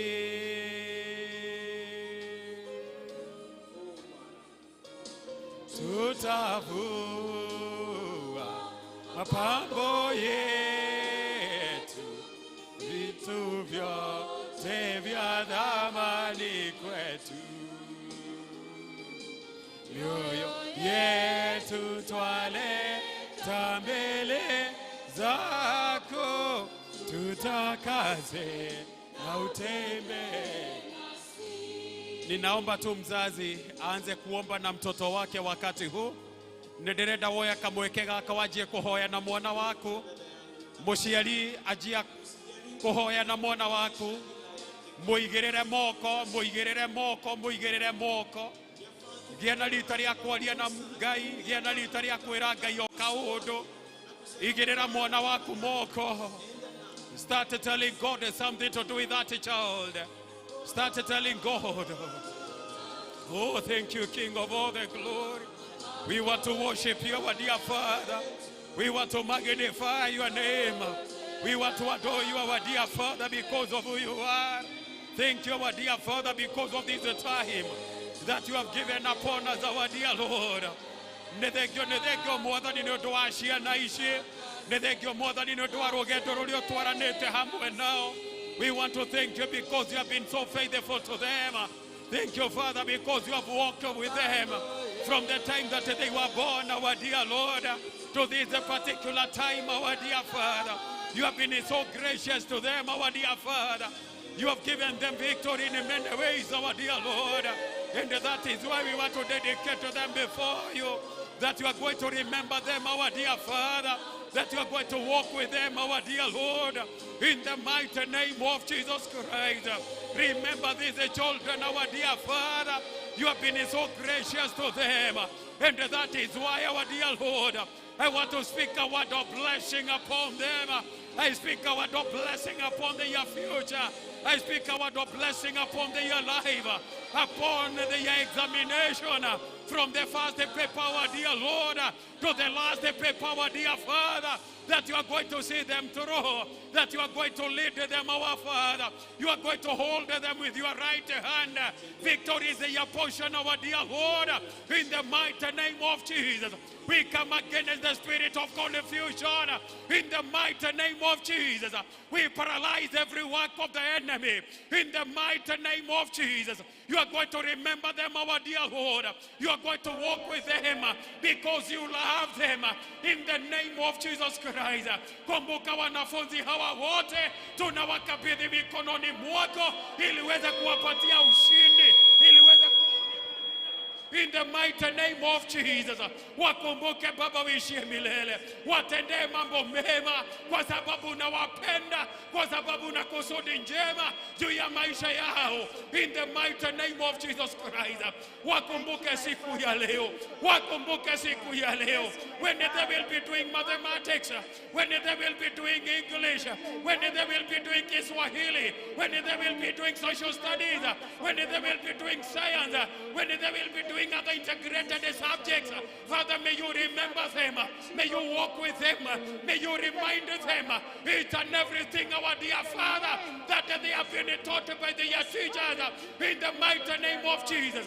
We come against the spirit of fear, in the name of Jesus. In the spirit of fear, in the spirit of timidness, we come against it right now, in the mighty name of Jesus Christ.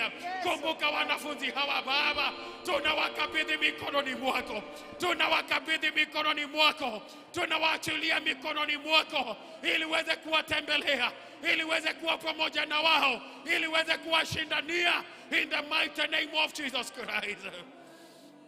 Asante Baba uishie milele. Hakuna Mungu kama wewe Baba, hakuna mwenye uwezo kama wako. Oh, thank you Jesus. Oh, thank you Jesus. Oh, thank you Jesus. Thank you Lord. Thank you Jesus. Thank you Father. Oh,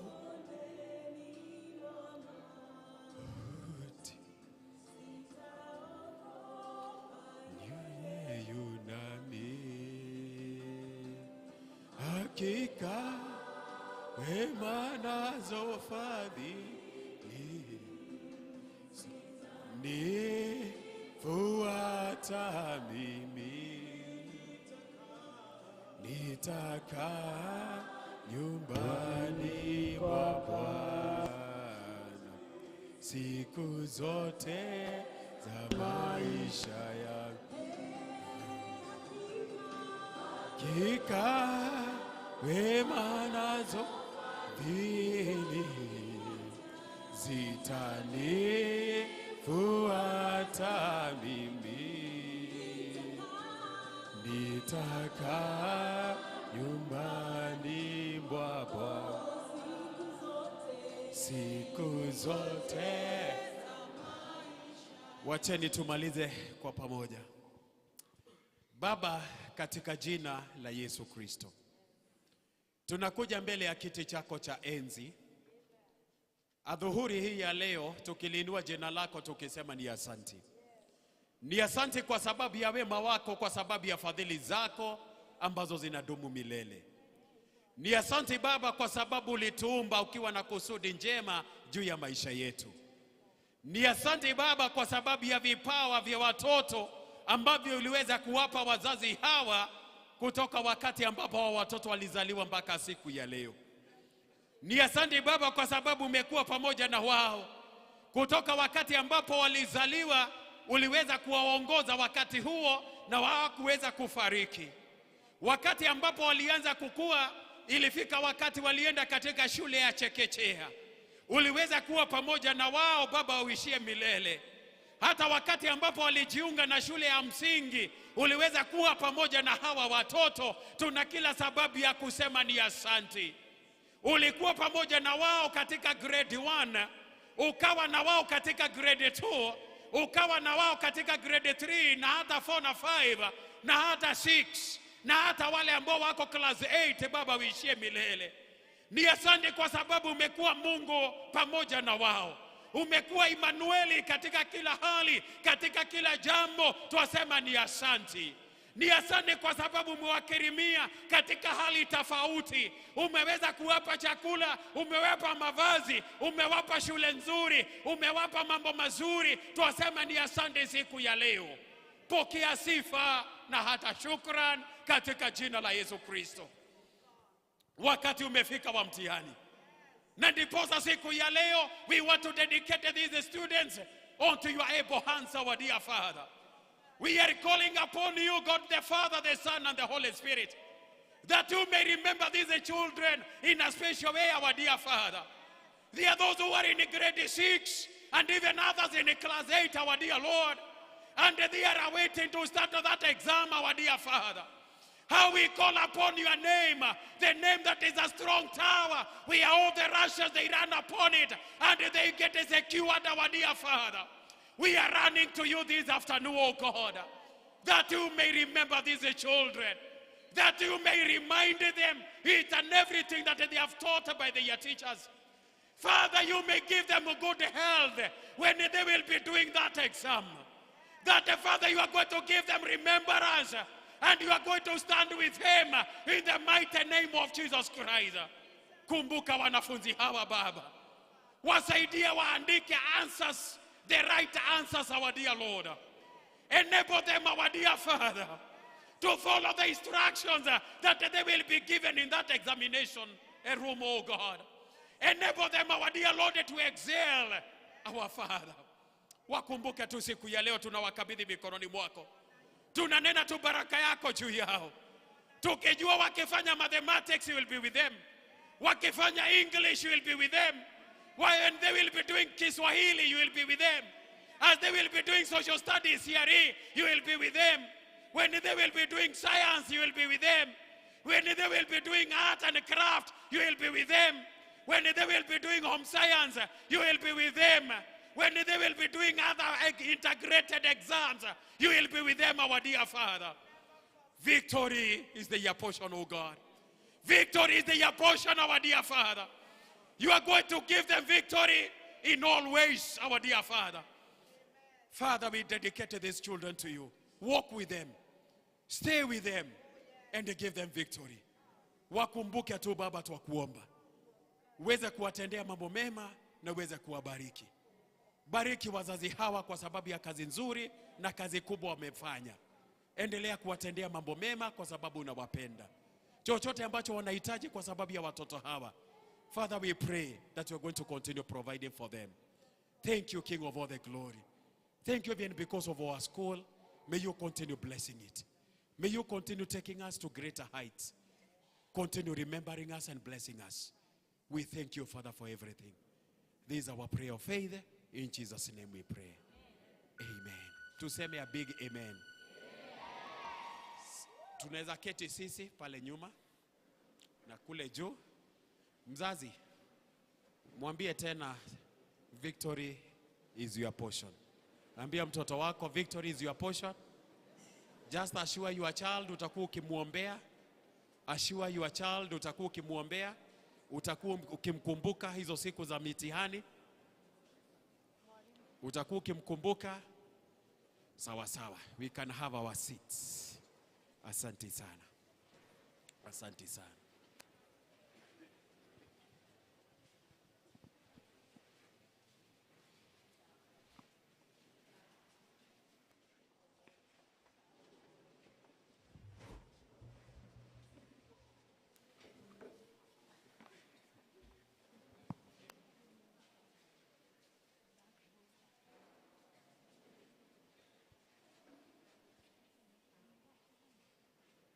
So, thank you for participating in that event.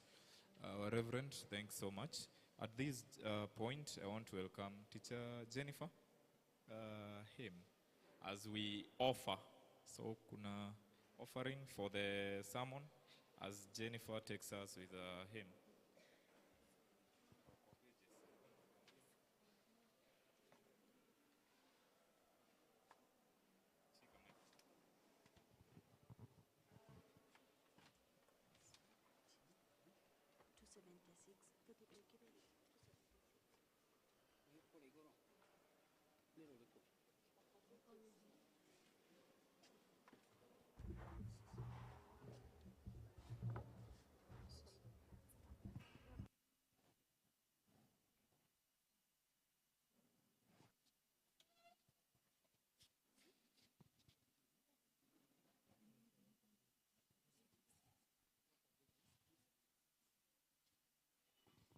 Praise God.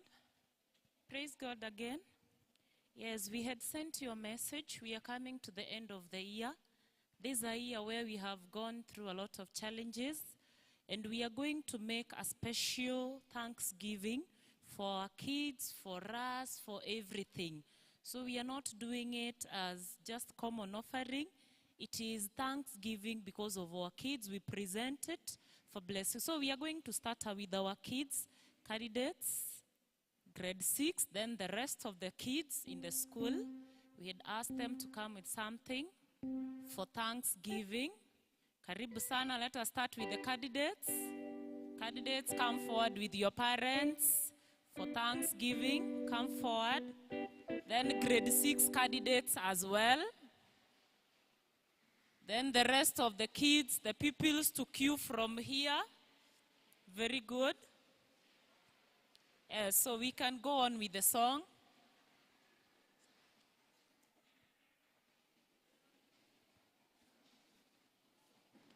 Rock of ages, cry for me. Let me hide myself in thee. Let the water and the blood from thy wounded side which flowed be of sin, the double cure. Cleanse me from his guilt and power. Tutakuja tu wazazi kama tunatoa. Ni kukuja tu kama tumetoa. Imba tu in low. Pole pole. Tukuja tu kama tumetoa tu wazazi, and then tutaombea that thanksgiving. Tukuje tu na watoto wetu. Hawa wameanza ni grade standard 8 and grade 6. It is a sacrifice of thanksgiving because of the fact that the Lord has brought us.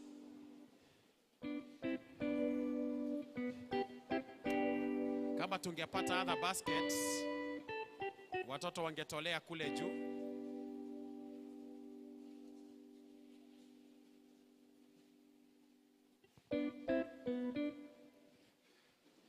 Haya, wazazi wale wengine tunaweza kuja tu kama tulete tu basi hapa mbele ili tuokoe muda. Wazazi wale wengine kujeni. Kujeni sasa wazazi wale wengine wote. Wazazi wale wengine.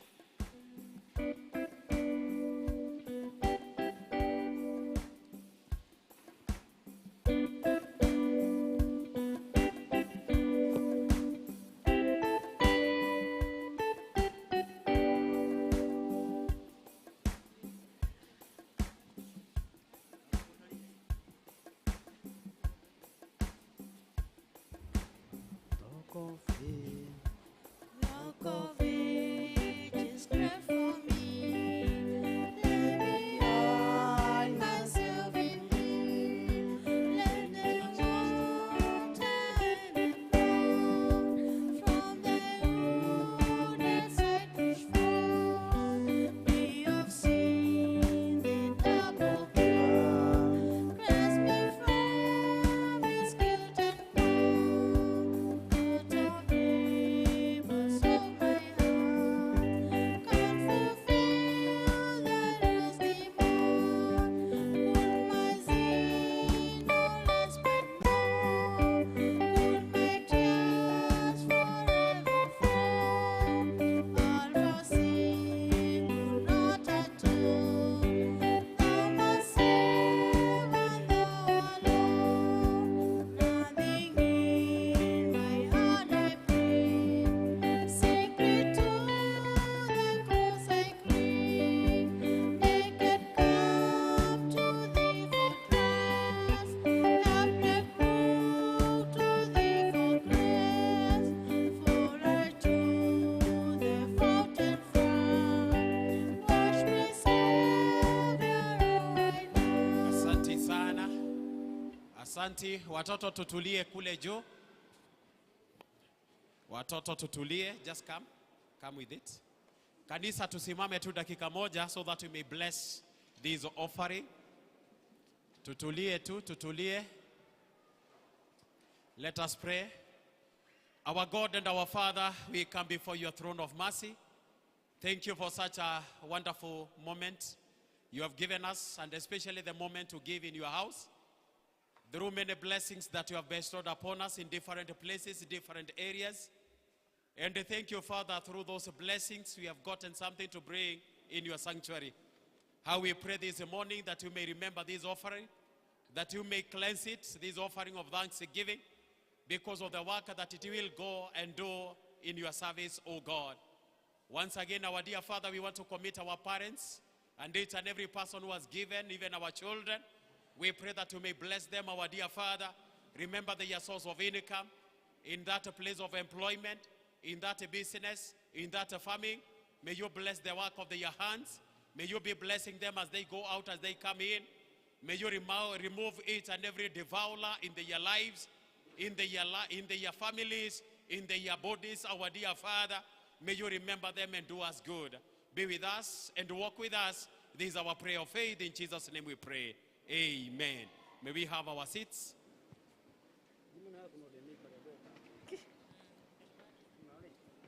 So thank you very much. At this point, we have the rewarding of our pupils, because as we said earlier, they have really performed well. So we want to do it very fast so that we save time. So our class teachers up there, kindly organize the positions, those that are to be rewarded, position 1, 2, 3, the most improved. Have them ready so that once they are called, they are going to come and pick their rewards very fast. Then for our parents who are to join in the rewards, once your child has been called upon, you kindly come very fast so that we take a photo together and we save time. Thank you very much. Back to Deputy. Thanks so much. So at this point, I want us to get to the awarding ceremony, and we are going to be very brief. So I'll begin with a play group.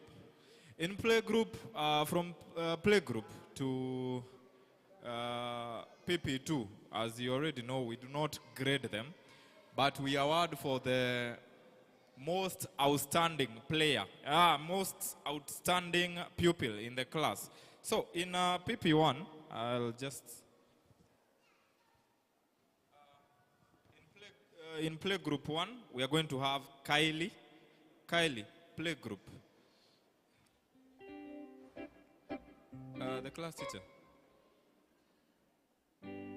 Okay, as she arrives, let me go quickly to PP1. PP1, the most outstanding pupil. This is Tiana Wangeshi. Tiana Wangeshi, class teacher. Yes. So let's appreciate Tiana as she comes forward. This is Tiana, followed by PP1B. PP1B. The most outstanding was Agatha. Agatha Modoni. Agatha Modoni.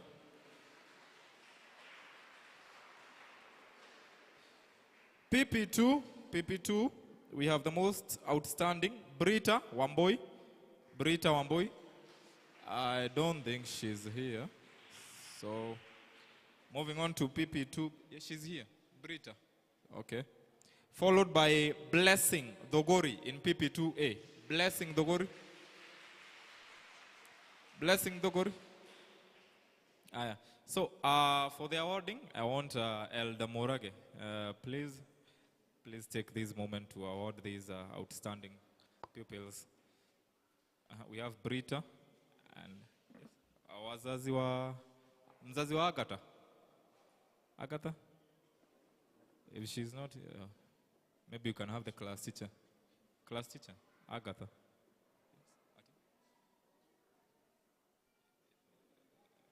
Okay, so. Yes, as we award these pupils and as they get their photos taken, I want the grade 1 pupils, position 1, 2, and 3, wakuwa wanajitayarisha. Grade 1, 2, and 3. Please, let's get ready.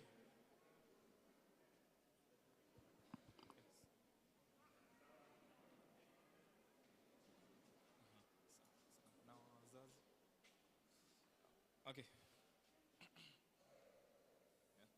So, grade 1, as we get ready. Levies, minor, position 1. Position 1 was a tie of 5 pupils in grade 1. So we have Levies minor, followed by Trevor Mokiha. Joy Wairimo, Joy, followed by Joy Nyagodhie. Joy Nyagodhie. and Alvin Karaoke. These are all position 1. This is in grade 1, 5 of them. Levis Minor, Trevor Mukiha, Joy Wairimo, Joy Nyagodie, Alvin Karaoke. These are grade 1. Grade 1. Yes. Parents to these pupils, position 1. These grade 1. Grade 1 tumemaliza. Yes. Levis Minor, Trevor Mukiha, Joy Wairimo, Joy Nyagodie, Alvin Karaoke. This is grade 1, position 1. A tie of 5 pupils. Elder Mashari? Yeah, okay. Position 2. Trevor Mukiha is absent. In position 2, grade 1, Elvis Wero. Elvis Wero. Followed by Precious Wangari. Position 2. This is a tie of Elvis Wero, Precious Wangari. Tuharakisha. In position 3, we have Raelin Wanjiro, a tie with Francis Ndongo. Raelin Wanjiro, tie with Francis Ndongo. This is position 3. Grade 1. Most improved, Simon Minor. Simon Minor, grade 1. Mzazi wa Simon. Simon Minor. This is grade 1. Let's appreciate them at least so that Simon. Simon, karibu. Excuse him as he approaches the dais. Simon Minor. Grade 2, position 1. Ndegwa Ngatia, position 1. Ndegwa Ngatia, mzazi wa Ndegwa Ngatia. A tie with Amora Modoni, position 1. Ndegwa Ngatia with Amora Modoni. This is position 1 in grade 2. Ako wapi? Ndegwa Ngatia. Amora. Position 2. Position 2 in grade 2. We have a tie of 3 pupils. Natasha Nyambura. Davis Meano. With Mercy Nyagodie.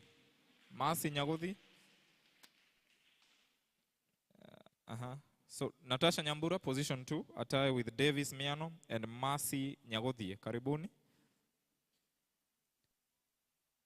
In position 3,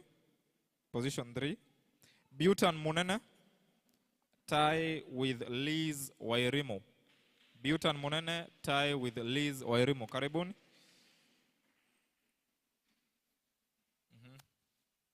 The most improved grade 2, sorry. This is Monica Kerigo. Butan. Mzazi wa Butan.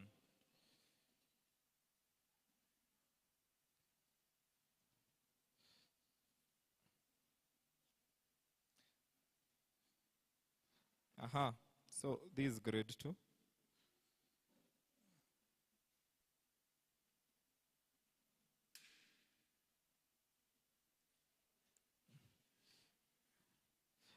Grade 3, let's get ready.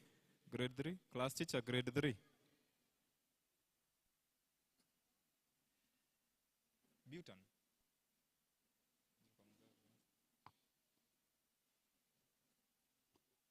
This is grade 2. Let's appreciate grade 2 as they finalize. Well done. Congratulations. Grade 3, class teacher. Let's have position 1. Grade 3, sorry, position 1, Davis Mureithi. Mzazi wa Davis.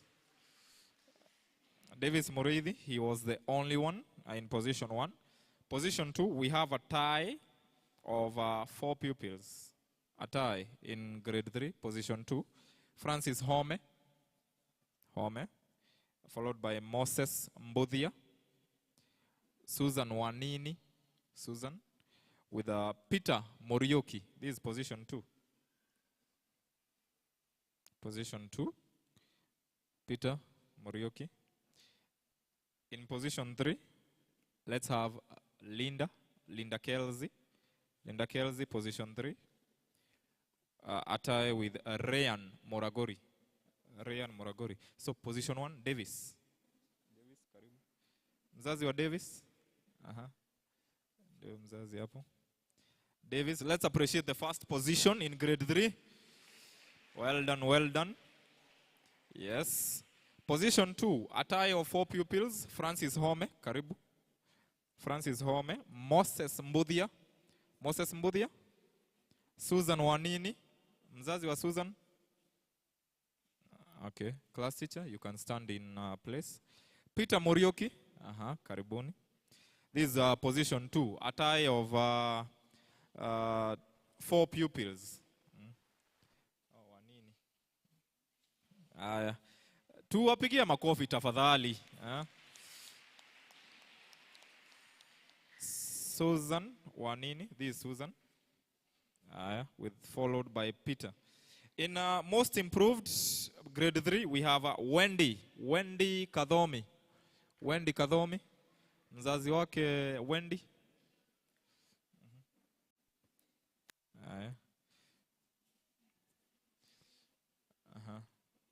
Ryan Moragori, followed by Linda Kelsey. Ryan, this is position 3. Position 3. Yeah, position 3. Position 3. Yeah. Attire with Ryan Moragori. Oh, Linda Kelsey. Position 3, yeah? Yes? Yeah, this is position 3. Ryan.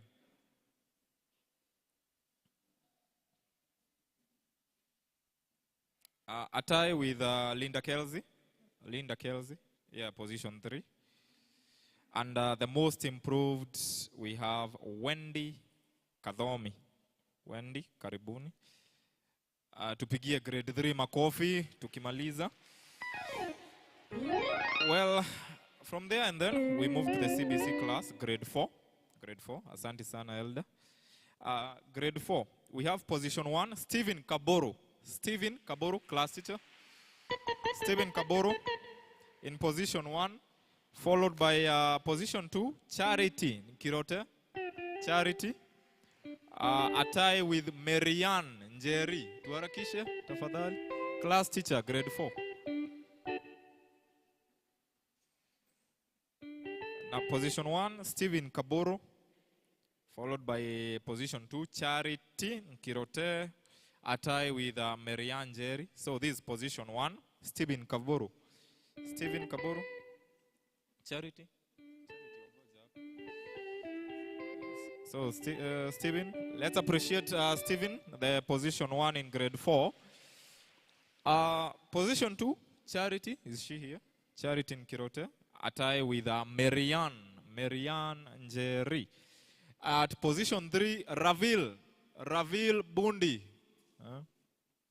Ravil Bundi at position 3. And the most improved, Tupate Austin Amos. Austin Arakisha. Charity, well done. Marianne at position 2. That's Marianne. Position 2. Position 3, we have Ravil Bundi. Ravil, karibu hapa. Mzazi wake Ravil. Yes, position 3. Ravil. If not, head teacher, you can stand in for the parents. Ravil Bundi, position 3. Most improved, Austin Amos. Mzazi wake Austin Amos.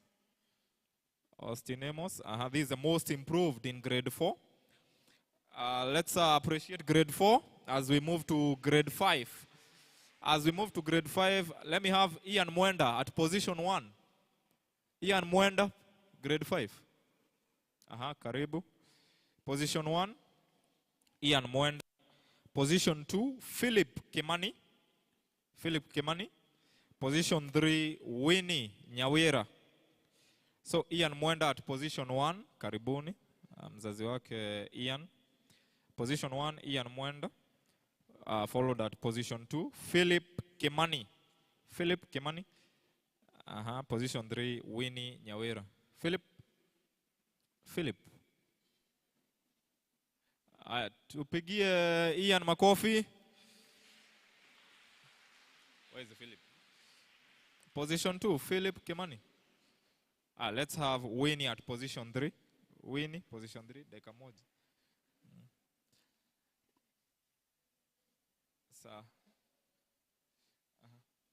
Kidogo tu. Winnie, position 3. Let's appreciate Winnie. Best improved, Jolene. Jolene Wangeshi. Jolene. Mzazi, the parent can receive on behalf of the kid. He's here. He's not here. Let's have Jolene, most improved. Jolene, karibu. Tupigie grade 5 makofi as we move to grade 6. Grade 6, let me have Alice Njeri at position 1. Alice Njeri, position 1. Followed by Chris Melvin Kenya, position 2. Position 3, Mesut Mwangi. So Alice Njeri, please move to the front.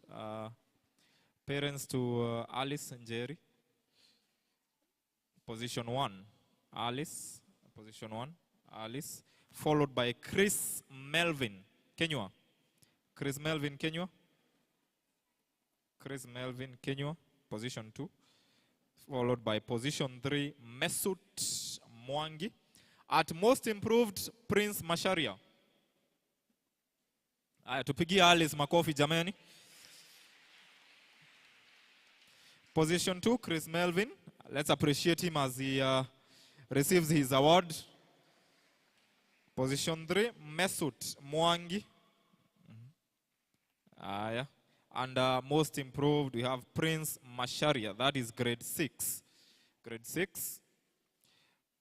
Swiftly moving to standard 7, the class 7. Let's get ready. Position 1.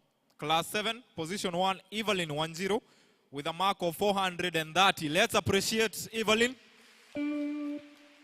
430, position 1. Position 2, Abigail 10, 426. Let's appreciate Abigail. And at position 3, Jeremy Kimari with 410. Tuwapigia makofi wewe. So these are the 400s we had. And at most improved, we have Angel Njoki. Improving with a mark of 46 points to 369. Angel, most improved. Position 1, we have Evelyn 10, 430. Yes. Position 2, Abigail 10, 426. Abigail. Position 2. Position 3, we have Jeremy Kimari with a 410. This was a pure 400 class. And at most improved, we have Angel Njoki.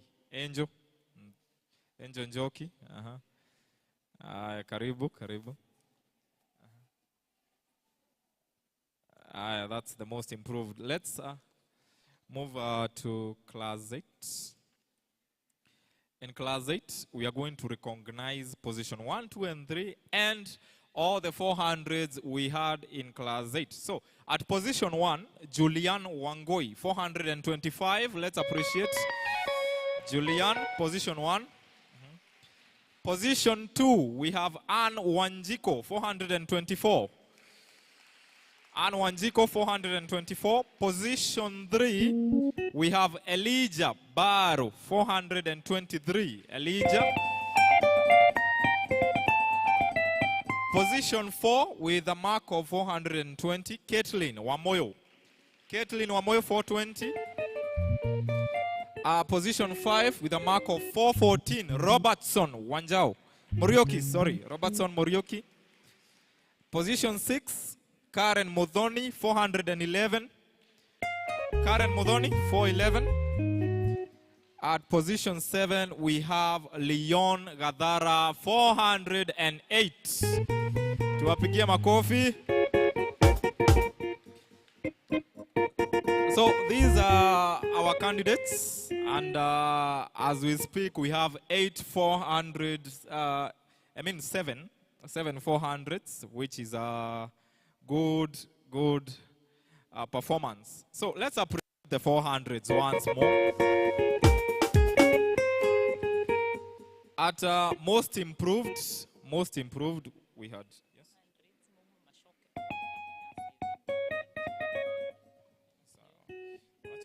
So tuendelee. But class 8 mjue kuna mwenye hakuweka na alikuwa ameimprove na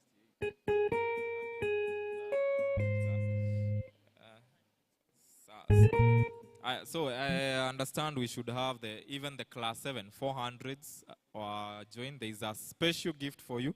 So the class 7 400s, we have Evelyn, Abigail, and Jeremy. Karibuni. Once more. So let's. Yes. Excuse me, teacher. Pauline. Let's finish up with these ones. Let's continue with the awarding. At most improved, we had Victor Ngari. Victor Ngari. Followed by Yvette Njoki. Yvette.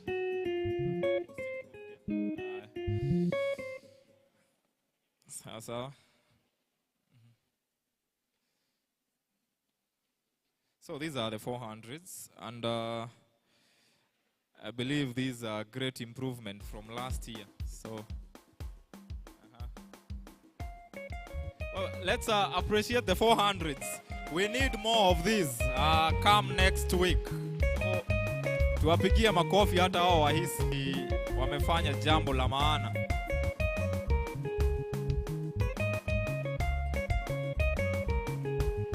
Leon, smile for the camera. Julian, let's appreciate Julian at position 1 with a 425. That's not a small mileage. The class 7 400s, we have Evelyn 430. So tumpigie makofi jameni. 430. 430. We have Abigail. Abigail class 7 426. Jeremiah, where is Jeremy? Jeremiah? 410. Okay, maybe you can have the most improved class 8. Victor Ngari. Victor Ngari, most improved class 8. Tupigie Ngari makofi jameni. We all know amekuwa akijaribu. So wewe, let's appreciate him. Then we have Yvette, also at most improved. Yvette Njoki. An improvement with 68.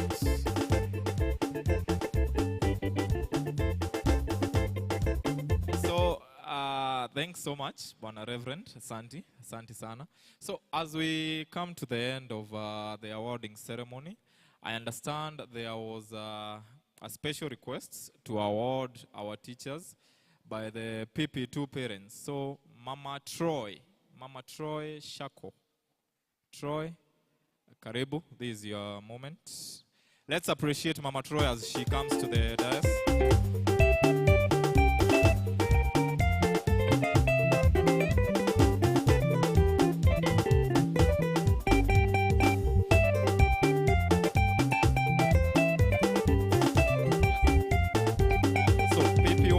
I understand it's PP1 teachers. Praise God. I'm Susan or Mama Troy. So as we come to the end of the year, we would like to appreciate our PP1 teachers, Teacher Jen and Teacher Esther. Kindly come over. And any other parent from the PP1 class, kindly come.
Thanks so much. Thanks so much for that. Now, as we approach the end of our service, maybe I just want to point a word of encouragement and advice. There is you have seen pupils getting rewarded here. Most of us have been rewarded. Some of us have not been rewarded. And it was during times like these that my late father would always tell me something like, if you judge a fish by its ability to climb a tree, then the fish will always believe it's foolish. What does that mean? Do not judge your kid because hujaona akipewa zawadi hapa. Most of our kids are talented differently. They are gifted differently. We have seen it as teachers. Maybe hajapewa ya academic, but trust me, when it comes to games, we have some of the best pupils here. So each student has their own moments. So wengine wame receive your academics.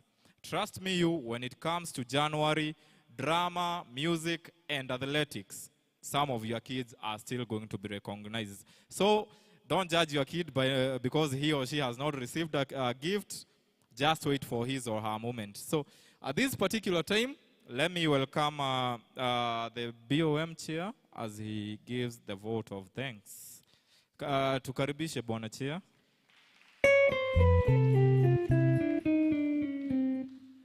Bwana asifiwe wazazi. Nisalimiwe tu kwa hewa. Bwana Yesu asifiwe. God is good and all the time. Amen. Amen. My name is Moses, and more than that, I'm born again. I love Jesus as my personal savior. And my job is very simple, is to give a vote of thanks. And on behalf of the board, I think it's important I say that this school is run by Board of Management on behalf of the church. And on behalf of the board, I want to take this opportunity, first of all, to thank our God. He has been with us throughout the year. We have had a lot of challenges. COVID was there. We remember schools were closed for some time. And we have seen God see us throughout this year. So we thank our God for being with us throughout the year. Secondly, I want to thank you parents. We really want to appreciate you on behalf of the board for trusting us with the education of your children. Were not for you to give us your children, then we will not have a school today. So accept our position as parents. Thank you for trusting in us so that we can educate your child. We also want to thank our teachers for the good job they have done to prepare your children. I want to say this, and I want to say this affirmatively. This year, we have been able to retain most of our teachers. And those teachers have done a great job in those classes. We have seen a lot of improvement in all the classes. And therefore, I really want to take this opportunity to appreciate our teachers, starting with our head teacher, Mrs. Wanjohi, and our deputy, Mr. Baraza. Thank you for leading this team. We are very happy teachers. We cannot be able to pay you for the good job you have done to prepare these children. I also want to take this opportunity to appreciate our parish minister, Asante sana mchungaji wetu. I also want to say that our parish minister is also part of the board that is running this school, and he has been of great help to us. He has pastored your children. Every Wednesday and Thursday we have PPIs, and these children, our parish minister ensures that they are nourished spiritually. So accept our appreciation, our parish minister. We are so grateful. I also want to appreciate Reverend Joyce. She's also a minister in this parish as a student minister. Thank you so much for the support you have also given us. I also want to take this opportunity to thank the local church. That is the church. They have also been of great help to us. They have always given us this facility so that we can use it with our PPI and when we also have events like this one. So we also want to appreciate the church for the support that they have given us. As I finish, I just want to mention about 2 things. We want to let you know, parents, especially those parents with children in class 8 and grade 6. This is a national examination, and we have done every preparation possible to ensure that these exams are credible. We want to assure you that we will ensure that your children do their honest work in those exams, and whichever grade your child will get, that is their honest work. We will ensure that we have very credible results. That is for grade 6 and also class 8. I also want to let you know that we have, this year, we have worked around the clock to ensure that we prepare those children. And I want to take this opportunity on behalf of the board to really appreciate the parents in grade 6, 7, and 8. When we asked you to chip in something small so that we can be able to give these children an extra hour for remedial, you came on board and you supported us. We really want to appreciate you, parents. And I want to say that we have seen that program help our children improve a lot. And therefore, we want to thank you, parents, for that support that you gave us so that we're able to give our children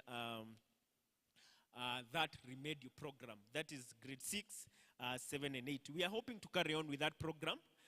And those parents joining us in grade 6 next year, we shall let you know when we start that program so that we can improve the performance of our children. The other information I also want to give parents in grade 6, we are ready for you in junior secondary school. This school has already been approved by the Ministry of Education. We are just waiting for certification. And most of the schools in Madeira, they're just waiting for that certifications. The ones which have been approved by the Board of Education. And this building you are seeing next to the church, that will be our new block for junior secondary school. You can see it is clearly marked. We have already done a laboratory there for science. And we are hoping that by the time you give us these children in January, we are hoping to have done all the preparations to ensure that we give quality education to your child that is in junior secondary school. We are hoping that by the time the Presidential Working Committee will be giving out their report, the President has assured us he'll be giving out the recommendations of the Working Committee by December, and therefore we are still waiting for that. We are trusting that these children will remain here.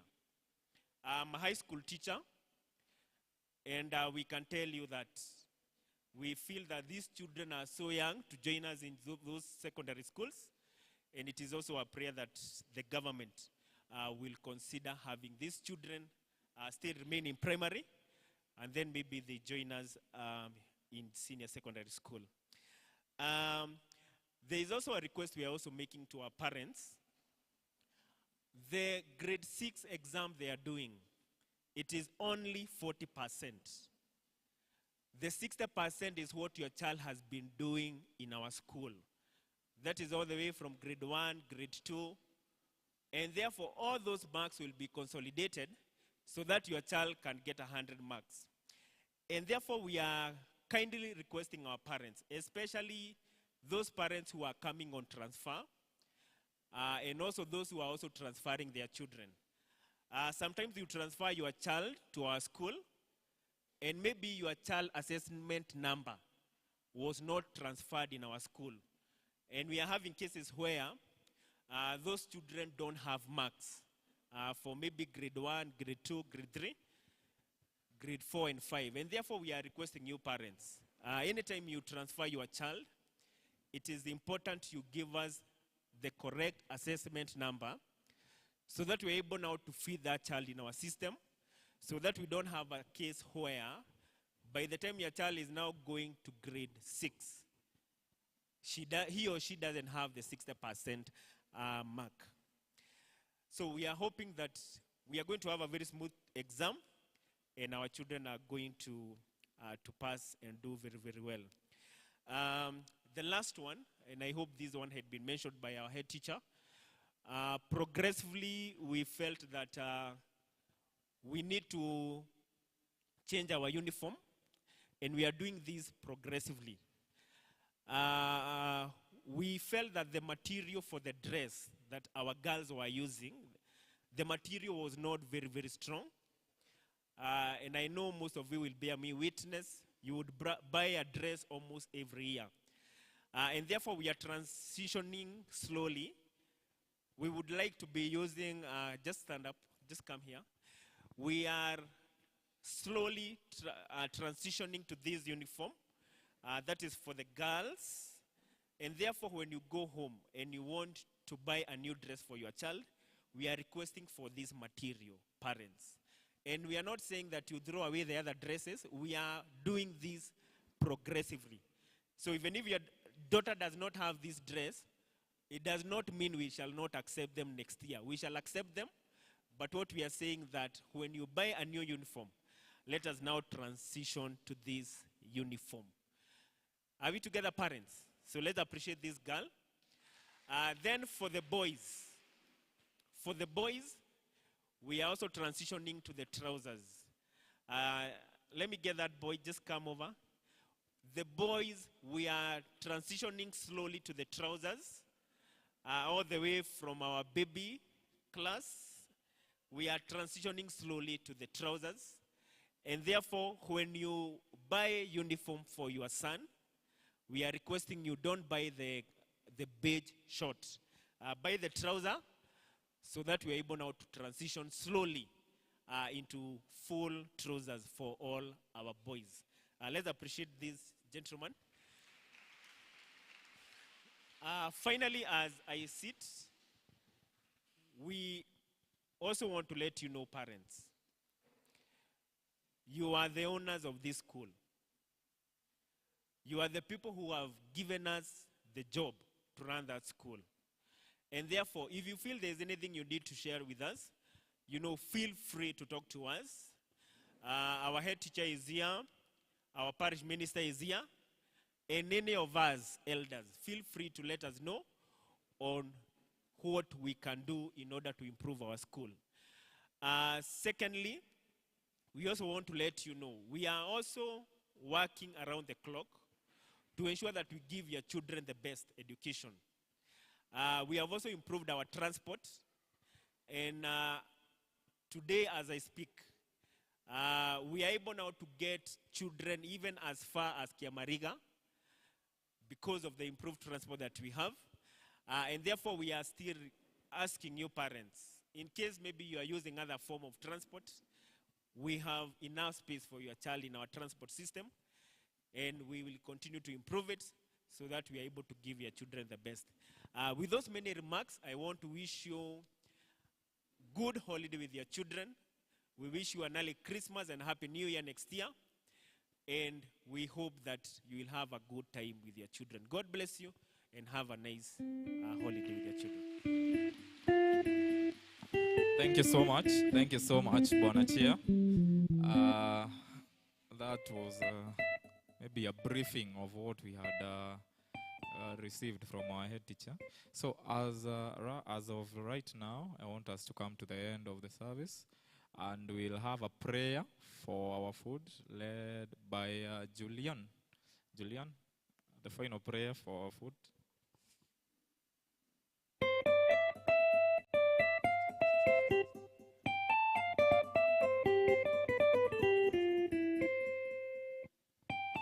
God is great and God is good. Thank you, Lord, for this wine. Please cleanse it and bless it. Fill our hearts with grateful praise. Amen. So, Reverend, you're going to end. Haya, tunaweza simama wazazi na wanafunzi ili tuweze kumalizia vizuri.